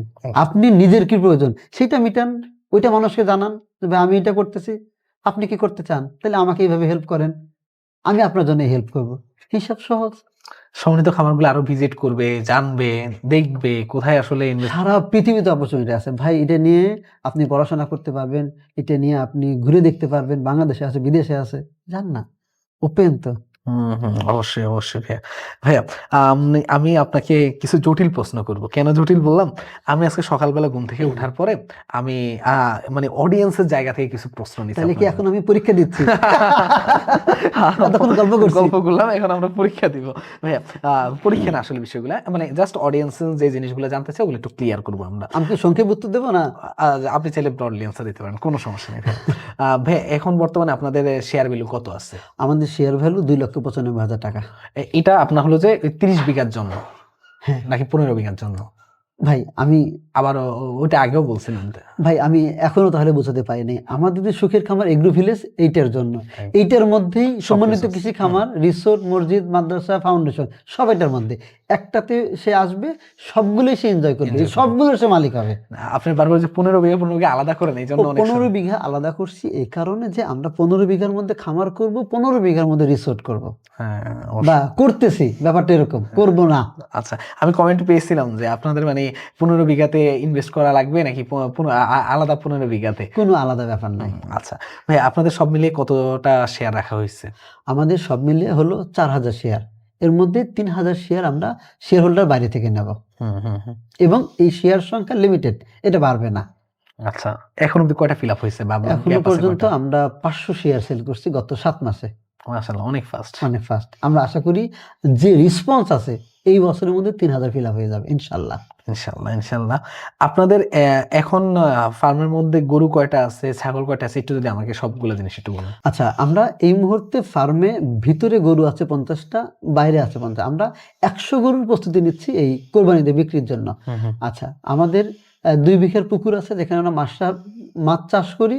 আমাদের বটম ক্লিনিংয়ে 7,500 লিটারের ট্যাঙ্কি আছে 3টা, যেখানে আমরা মাছ চাষ করতেছি। আমাদের ছাগল আছে 27টা, দুম্বা আছে 6টা, উইথ বেবিও আছে আরো এর সঙ্গে। গারল আছে 6টা, যাদের বাচ্চারাও আছে। এই তো এইভাবে এই সংখ্যাগুলোকে আমরা এখন এগুলোকে কি দুম্বা, গারল, ছাগলকে আমরা রেডি করতেছি, কারণ ভালো জাতের ব্রিডিং করাচ্ছি, এরপর আবার আমরা ব্রিড করাবো, সংখ্যা বাড়াবো। আচ্ছা, এছাড়া আমাদের একটা কটেজ আছে যেখানে মানুষ থাকতে পারে, ধান ক্ষেত আছে, সবজি ক্ষেত আছে, কলার বাগান আছে, যেগুলো মানুষের চাহিদা সেসব করতেছে। অবশ্যই ভাই। আপনাদের মানে কোনো টার্গেট আছে যে আমরা মানে হয়তোবা 3,000 আপনারা বলতেছেন, বাট একটা টাকার অ্যামাউন্টে টার্গেট আছে যে এত ফান্ড তোলা হলে আমাদের মোটামুটি আমাদের প্রজেক্টটা ভালো মতো রান হবে? আচ্ছা, আমরা হলো যেটা সহজ করে বলি যে 85.5 কোটি আমাদের এই খামারটা আমরা বানায় ফেলবো ইনশাআল্লাহ। এই পর্যন্ত হলে, এ পর্যন্তই হবে, এর বেশি হবে না। তবে এই মূল প্রজেক্টের ভ্যালু হলো 118 কোটি। 118 কোটি। আমার মনে হয় এইটাতে কনফিউজড হয় মানুষ। আমি আবার একটু ইয়া করে বলি। হ্যাঁ, শিওর ভাইয়া। এটা আপনি এটা বাদ দিয়ে দেন। হ্যাঁ, আমাদের প্রজেক্টের ইকোনমিক্যাল ভ্যালু হলো 118 কোটি। এই 118 কোটির প্লাস মাইনাসের মধ্যে আমাদের কাজ হয়ে যাবে ইনশাল্লাহ। ইনশাআল্লাহ। ভাই, 30 বিঘা জমির মধ্যে মানে একজন শেয়ার হোল্ডার আসলে কতটুকু, যেহেতু আপনারা বারবার বলেন যে আপনি জমির মালিক হচ্ছেন, তাহলে একজন আসলে কতটুকু জমির মালিক হচ্ছে, এটা কি কোনো আইডিয়া আলাদা রাখছেন? অবশ্যই আমরা রাখছি। আমরা বলতেছি 30 বিঘা, আসলে আমাদের 1000 শতাংশ জমি। 1000 শতাংশ জমিকে আমরা 4000 দিয়ে ভাগ করেছি, তাহলে 4000 শেয়ার 0.25, মানে 25 অযুতাংশ বা 1 শতকের 4 ভাগের 1 ভাগ প্রত্যেক শেয়ার হোল্ডার জমির মালিক হবে। আচ্ছা, খুবই দুর্দান্ত। ওকে, এগুলো সব কিন্তু আপনাদের এই অডিয়েন্সের কোশ্চেন ভাই। এগুলো ভাই, এখানে একটা ভালো একটা জিনিস হলো কি, আপনাদের ওয়েবসাইটের মধ্যে আমি যেটা দেখছিলাম যে মানে হোম ডেলিভারি করবেন। হোম ডেলিভারি এখন অবধি করছেন আপনারা? হোম ডেলিভারি করছি আমরা।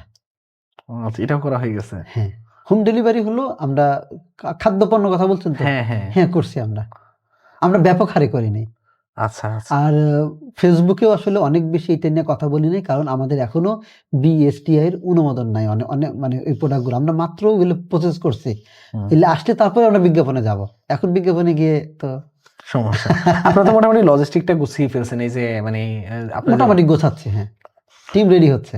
আচ্ছা, এখানে একটা ভালো একটা জিনিস ছিল যে আপনাদের, আমি এটাও দেখছিলাম যে শরিয়া বোর্ডের যে জিনিসটা, যে শরিয়া বোর্ডের আপনাদের কোনো সার্টিফিকেট আছে আদৌ শরিয়া আচ্ছা, বোর্ডের? এখনো আমাদের শরিয়া বোর্ডের সার্টিফিকেট নাই। এখন সার্টিফিকেট কারা দেয়? শরিয়া বোর্ড আছে যেগুলো স্বীকৃত, তারা সার্টিফিকেশন দেয়। তাদের সাথে আমাদের মিটিং হয়েছে, তারা আমাদের পর্যবেক্ষণ করছে। সার্টিফিকেট পাইতেও কিন্তু সময় লাগে। আমাদের একজন শরিয়া কনসালটেন্ট আছে, যার সাথে আরও কয়েকজন মিলে তারা আমাদের কয়েকটা জিনিস গাইড করেন। একটা হলো যে আমরা শেয়ার যে বন্টন করতেছি সেটা শরিয়া ভিত্তিক হচ্ছে কিনা। দেখেন, আমরা যে বলতেছি যে আমাদের 3000 শেয়ার বাইরে থেকে নেব আর 1000 শেয়ার আমাদের থাকবে, আমি কনফার্ম করতে চাই এটাইভাবে যে এই যে শেয়ার হোল্ডার, আমরা বলতেছি যে আমাদের শেয়ার হোল্ডাররা পেমেন্ট করবে আর আমরা হলো ম্যানেজমেন্ট কোম্পানি, এই দুজনে মিলে পার্টনারশিপ হচ্ছে। এইটা হলো একটা শরিয়া পদ্ধতি, এটাকে বলে মুশারাকা পদ্ধতি। এই পদ্ধতিতে আল্লাহ নবীর আমলে স্বীকৃত ছিল। এটা করতে পারে যে একজন টাকা দেবে, একজন সময় শ্রম দক্ষতা দিয়ে এটাকে পরিচালনা করবে। তো এইটার দায়িত্ব আমরা, তো আমরা এটা করবো, এইভাবে আমাদের পার্টনারশিপটা হয়েছে। 1 2 নম্বর হলো আমাদের বিজনেস থেকে যে জাকাত আসে সেই জাকাত কিভাবে দিতে হবে শরিয়া বোর্ড কনসাল্টিং আমাদের করতেছে। কোনো পণ্যে আমাদের সুদের ব্যবস্থা হচ্ছে কিনা সেটা আটকানোর জন্য উনি কাজ করতেছেন। অনেক সময় এমন হয় যে ভুল করেও অনেক হিসাবের মধ্যে অনেক কিছু ঢুকে যায়, অনেক কিছু বের হয়ে যায়। তো সেইটা যেন না হয় তার জন্য শরিয়া বোর্ডকে লাগে যে এই হিসাবটা এর মধ্যেই থাকতেই হবে। আর আমরা বছর শেষে এটাকে অডিট করার মাধ্যমে আমরা শেয়ার হোল্ডারদের মাধ্যমে এজিএম করব এবং এই শেয়ার হোল্ডারদের থেকে 101 জনের একটা বোর্ড থাকবে যারা প্রথমে আগে রিভিউ করবে ঠিক আছে কিনা, তারপরে এজিএম হবে। আচ্ছা ভাই, আপনাদের তো প্রজেক্ট মোটামুটি 1 বছরের উপর হয়ে গেছে। তো প্রজেক্ট 1 বছরের উপর হওয়ার পরে আপনারা কি এখন আপনাদের ইনভেস্টরদেরকে কি কোনো লাভ দিয়েছেন এখন পর্যন্ত?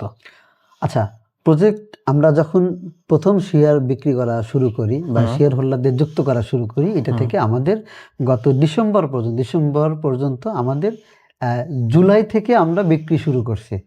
তো জুলাই থেকে ডিসেম্বর পর্যন্ত 137 জন আমাদের সাথে যুক্ত হয়েছিল।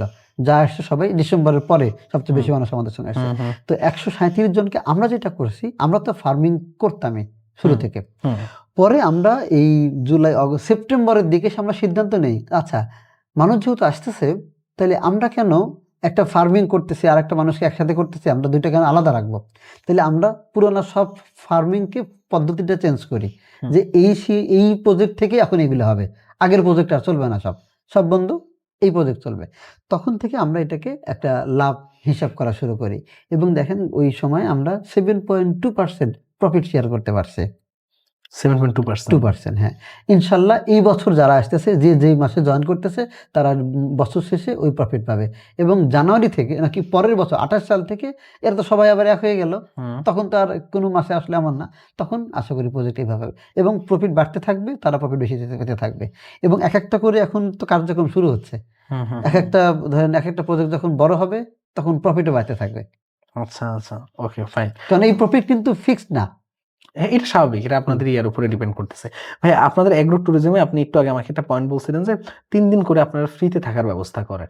এখন ধরেন আমি আজকে গেলাম, এরপরে আবার আমি 10 দিন পরে গেলাম, আবারও কি আমি 3 দিন করে থাকার ব্যবস্থা, নাকি একবারে আমি 1 বছরে 3 দিন থাকার ব্যবস্থা? আপনি বছরে 3 দিন 2 রাত ফ্রি থাকার সুযোগ পাবেন। 1 বছরে আপনি চাইলে আরো থাকতে পারবেন, তবে সেক্ষেত্রে পেমেন্ট করতে হবে, আপনি ডিসকাউন্ট প্রাইস পাবেন। না, এই জিনিসগুলো আসলে ক্লিয়ার হওয়াটা খুব দরকার ছিল। মানে আপনাকে বিব্রতকর অবস্থা ফেলছে কিনা? কোনো বিব্রতকর ফেলেন নাই, বরঞ্চ আমার জন্য সহজ হচ্ছে। হ্যাঁ, কারণ অডিয়েন্স আসলে ক্লিয়ার হয়ে দেখেন আমাদের কি হবে কি হবে না, খামার দেখতে কেমন হবে, আমাদের পার্টনাররা কি সুবিধা পাবে কি সুবিধা পাবে না, আমাদের ওদের সঙ্গে একটা চুক্তিপত্র হয়, সেখানে সব উল্লেখ আছে এবং আমরা কি স্ট্রাকচার করব সব আমাদের রেডি। কাজে আমার মাথায় তো আছে, অনেক সময় হয়তো আমি বলি নাই ওইটা ভাবে, বা এটা ভুলবশত হয়তো বলছি কোনো এক সময়, অনেক আগে বলছি, পরে ভাবছি মানুষ তো এটা জানেই। আমার ক্ষেত্রে এটা অনেক সময় ঘটে যে ওই তো আমি ভাবছি মানুষ এটা জানেই বোধ হয়। তো যারা আসতেছে জয়েন করতেছে তাদের কিন্তু আমরা এটা, আমাদের টিম আছে সেলস টিম, যারা বুঝাইয়া বলতেছে এই হবে এই হবে এই হবে, এবং ভাই এটা লিখিত, আপনি এটা পড়েন, এই নিয়ম আপনাকে মানতে হবে, আমরা এই নিয়ম মানবো, আপনি এই নিয়ম মানবেন, তবে আমাদের একটা পার্টনারশিপ। কারণ বেশি মানুষ এইখানে স্ট্রিক্ট নিয়ম না থাকলে আমি বিপদে পড়বো, তারাও বিপদে পড়বে। অবশ্যই এই কারণে অবশ্যই সে জয়েন করার আগেই কিন্তু সে আমাদের টিমে আসার আগেই সে কিন্তু জানতে পারতেছে তখন এই মানে আপনার হলো যে ইয়াটা থাকলে মানে কমিউনিকেশনটা ভালো মতো হলে বিশ্বাসের জায়গাটা ক্লিয়ার থাকে। আপনারা লাস্ট আমি একটা জিনিস দেখলাম যে আপনারা মার্কেটিং এর ক্ষেত্রে লাস্ট একটা এগ্রি নাইট কিছু একটা প্রোগ্রাম আপনারা অ্যারেঞ্জ করছিলেন যেখানে মুশফিকুর রহিম ইনভাইটেড ছিল। এখন এই ধরনের প্রোগ্রামগুলো কি প্রতি বছর আপনারা করেন কিনা?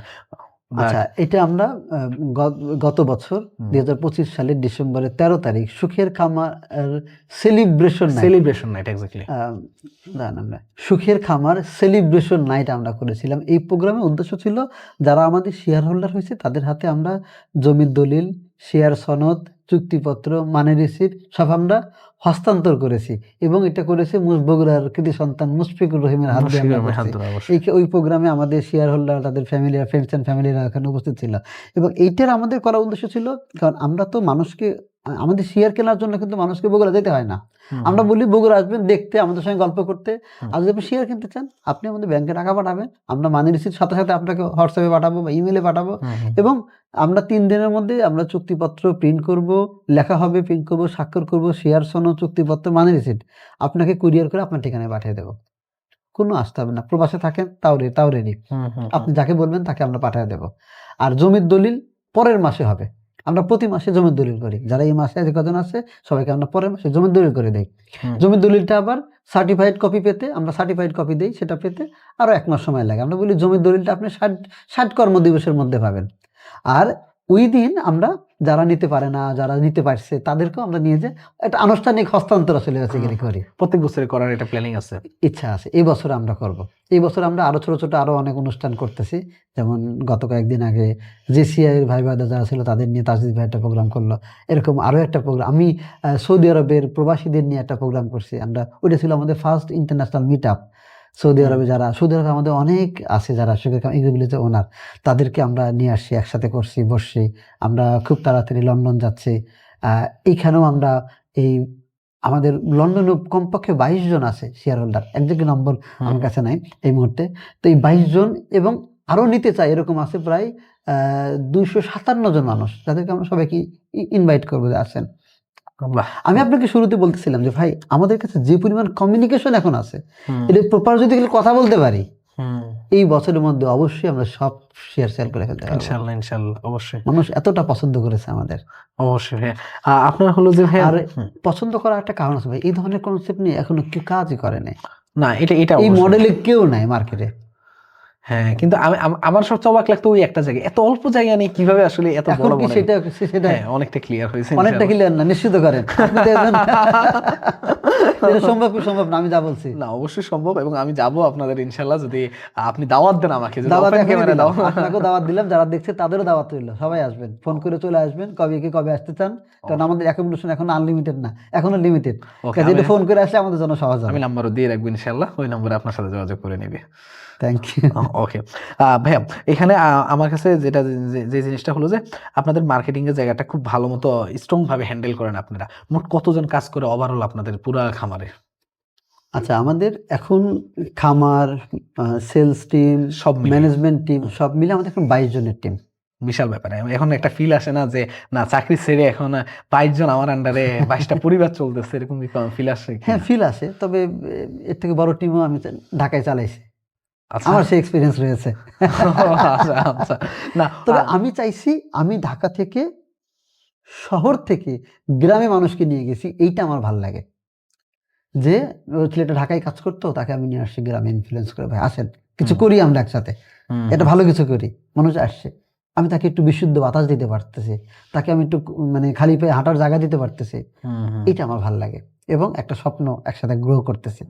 আচ্ছা, এখানে একটা ইয়া হয় কি, ধরুন আপনার মতো এই ভিডিওটা দেখে অনেকে চিন্তা করলো যে না আচ্ছা ঠিক আছে আমি এরকম একটা আমার এলাকায় গ্রামে এরকম একটা জিনিস করার চেষ্টা করে দেখি, কিন্তু সবচেয়ে বড় যে ইয়াটা হয় কি, ফ্যামিলির মধ্যে ছেলে মেয়ে আছে, তাদের পড়াশোনা একটা বিষয় থাকে, এই স্ট্রাগলগুলো এখন কিভাবে পার করতেছেন? আপনি বললেন যে আপনার 3টা সন্তান আছে আলহামদুলিল্লাহ। হ্যাঁ, আমি যখন গ্রামে যাই আমার ছেলে তখন ধানমন্ডি গভর্নমেন্ট বয়েজ স্কুলে পড়ে এবং এটা ছিল বছরের শুরুর দিকে। আমি গ্রামে নিয়ে যে প্রাইমারি স্কুলে ভর্তি করাইছি। আরে আল্লাহ, আমার তো জীবন শেষ তখন। আমার বড় বোন বা আত্মীয় স্বজন অনেক, আমার বউ মাথা খারাপ করতেছে, তুই কি করলি এটা? ধানমন্ডি গভর্নমেন্ট বয়েজ স্কুল, ভালো স্কুল থেকে এনাকে একেবারে গ্রামের প্রাইমারি স্কুলে পড়ায়। আপনি তো জানেন যে প্রাইমারি স্কুলগুলোর কি অবস্থা। ওই টিচারের বাচ্চাটা আসলে ওই স্কুলে পড়ে না। আর এটা আমি আমার কথা না, মানে এটা আমি দোষও দিচ্ছি না, এটাই কালচার হয়ে গেছে। তো আমি যখন দিছি, মাথা তো আমার খারাপ করছে। আবার বলতেছে প্রাইভেট পড়ানো যাচ্ছে না, বাচ্চাদের তো এখন প্রাইভেট ছাড়া উপায় নেই, টিউশন পড়তেই হয়। কারণ টিচারও তো নাই, যে একটু ভালো করছে ও ইন্টারমিডিয়েট পরে বা এসএসসি পরে, ও আর গ্রামে নাই। সব গ্রামে একই চিত্র, খালি আমাদের গ্রামে বলছে এমন না। তো কি করলাম, 10 দিন করে থাকলাম। আমি অনলাইন সলিউশন আছে, অনলাইনে পড়তে দিলাম, পড়ো। তো তাতে কি হচ্ছে, ও আসলে বুঝতেছে যে কিভাবে কাজ করতেছে পরীক্ষাটা, কিভাবে আমি পরীক্ষাটাকে ক্র্যাক করব।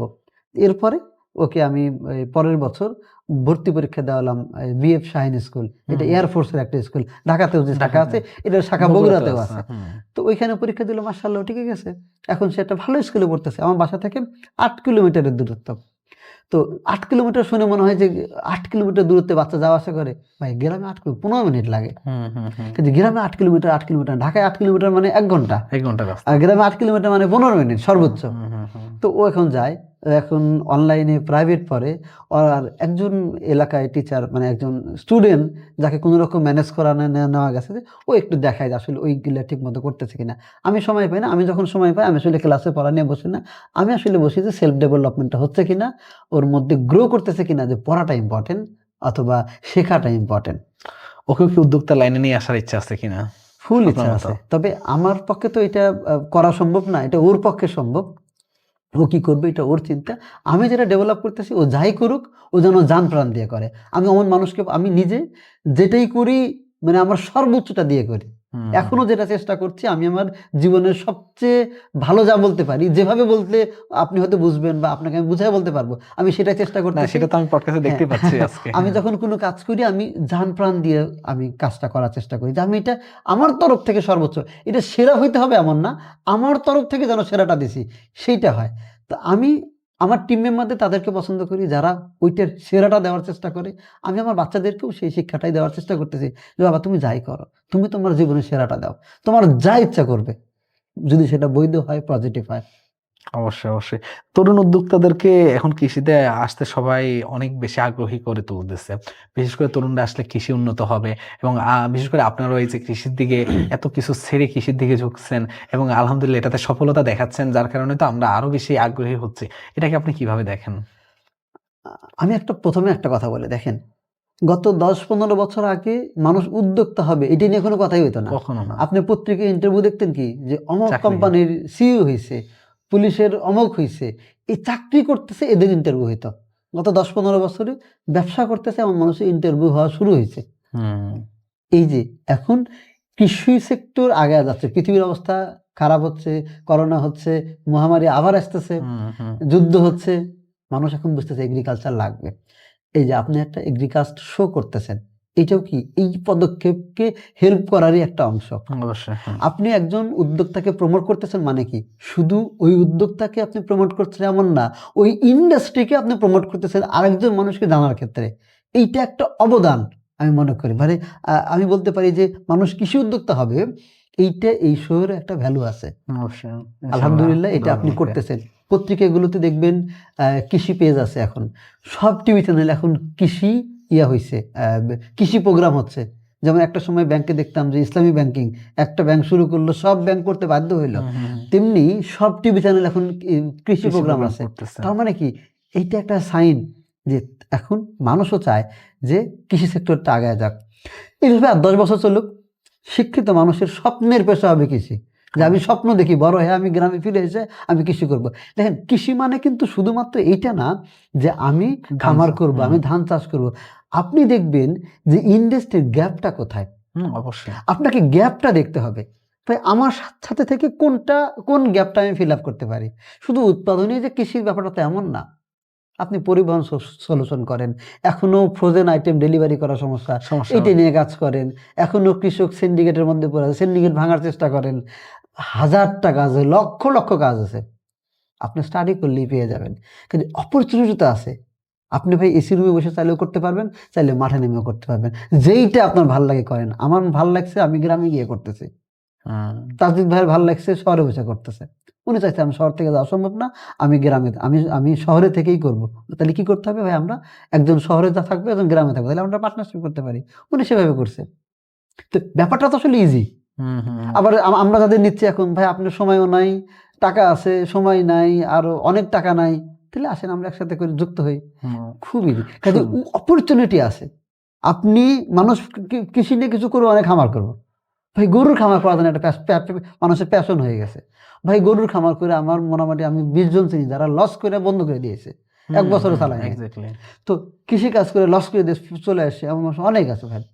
তো আপনি যদি সত্যি বিজনেস করতে চান, আপনি অপরচুনিটি খোঁজেন, কোনটা আপনার করা উচিত ক্যারেক্টারের সাথে, সেটা করেন।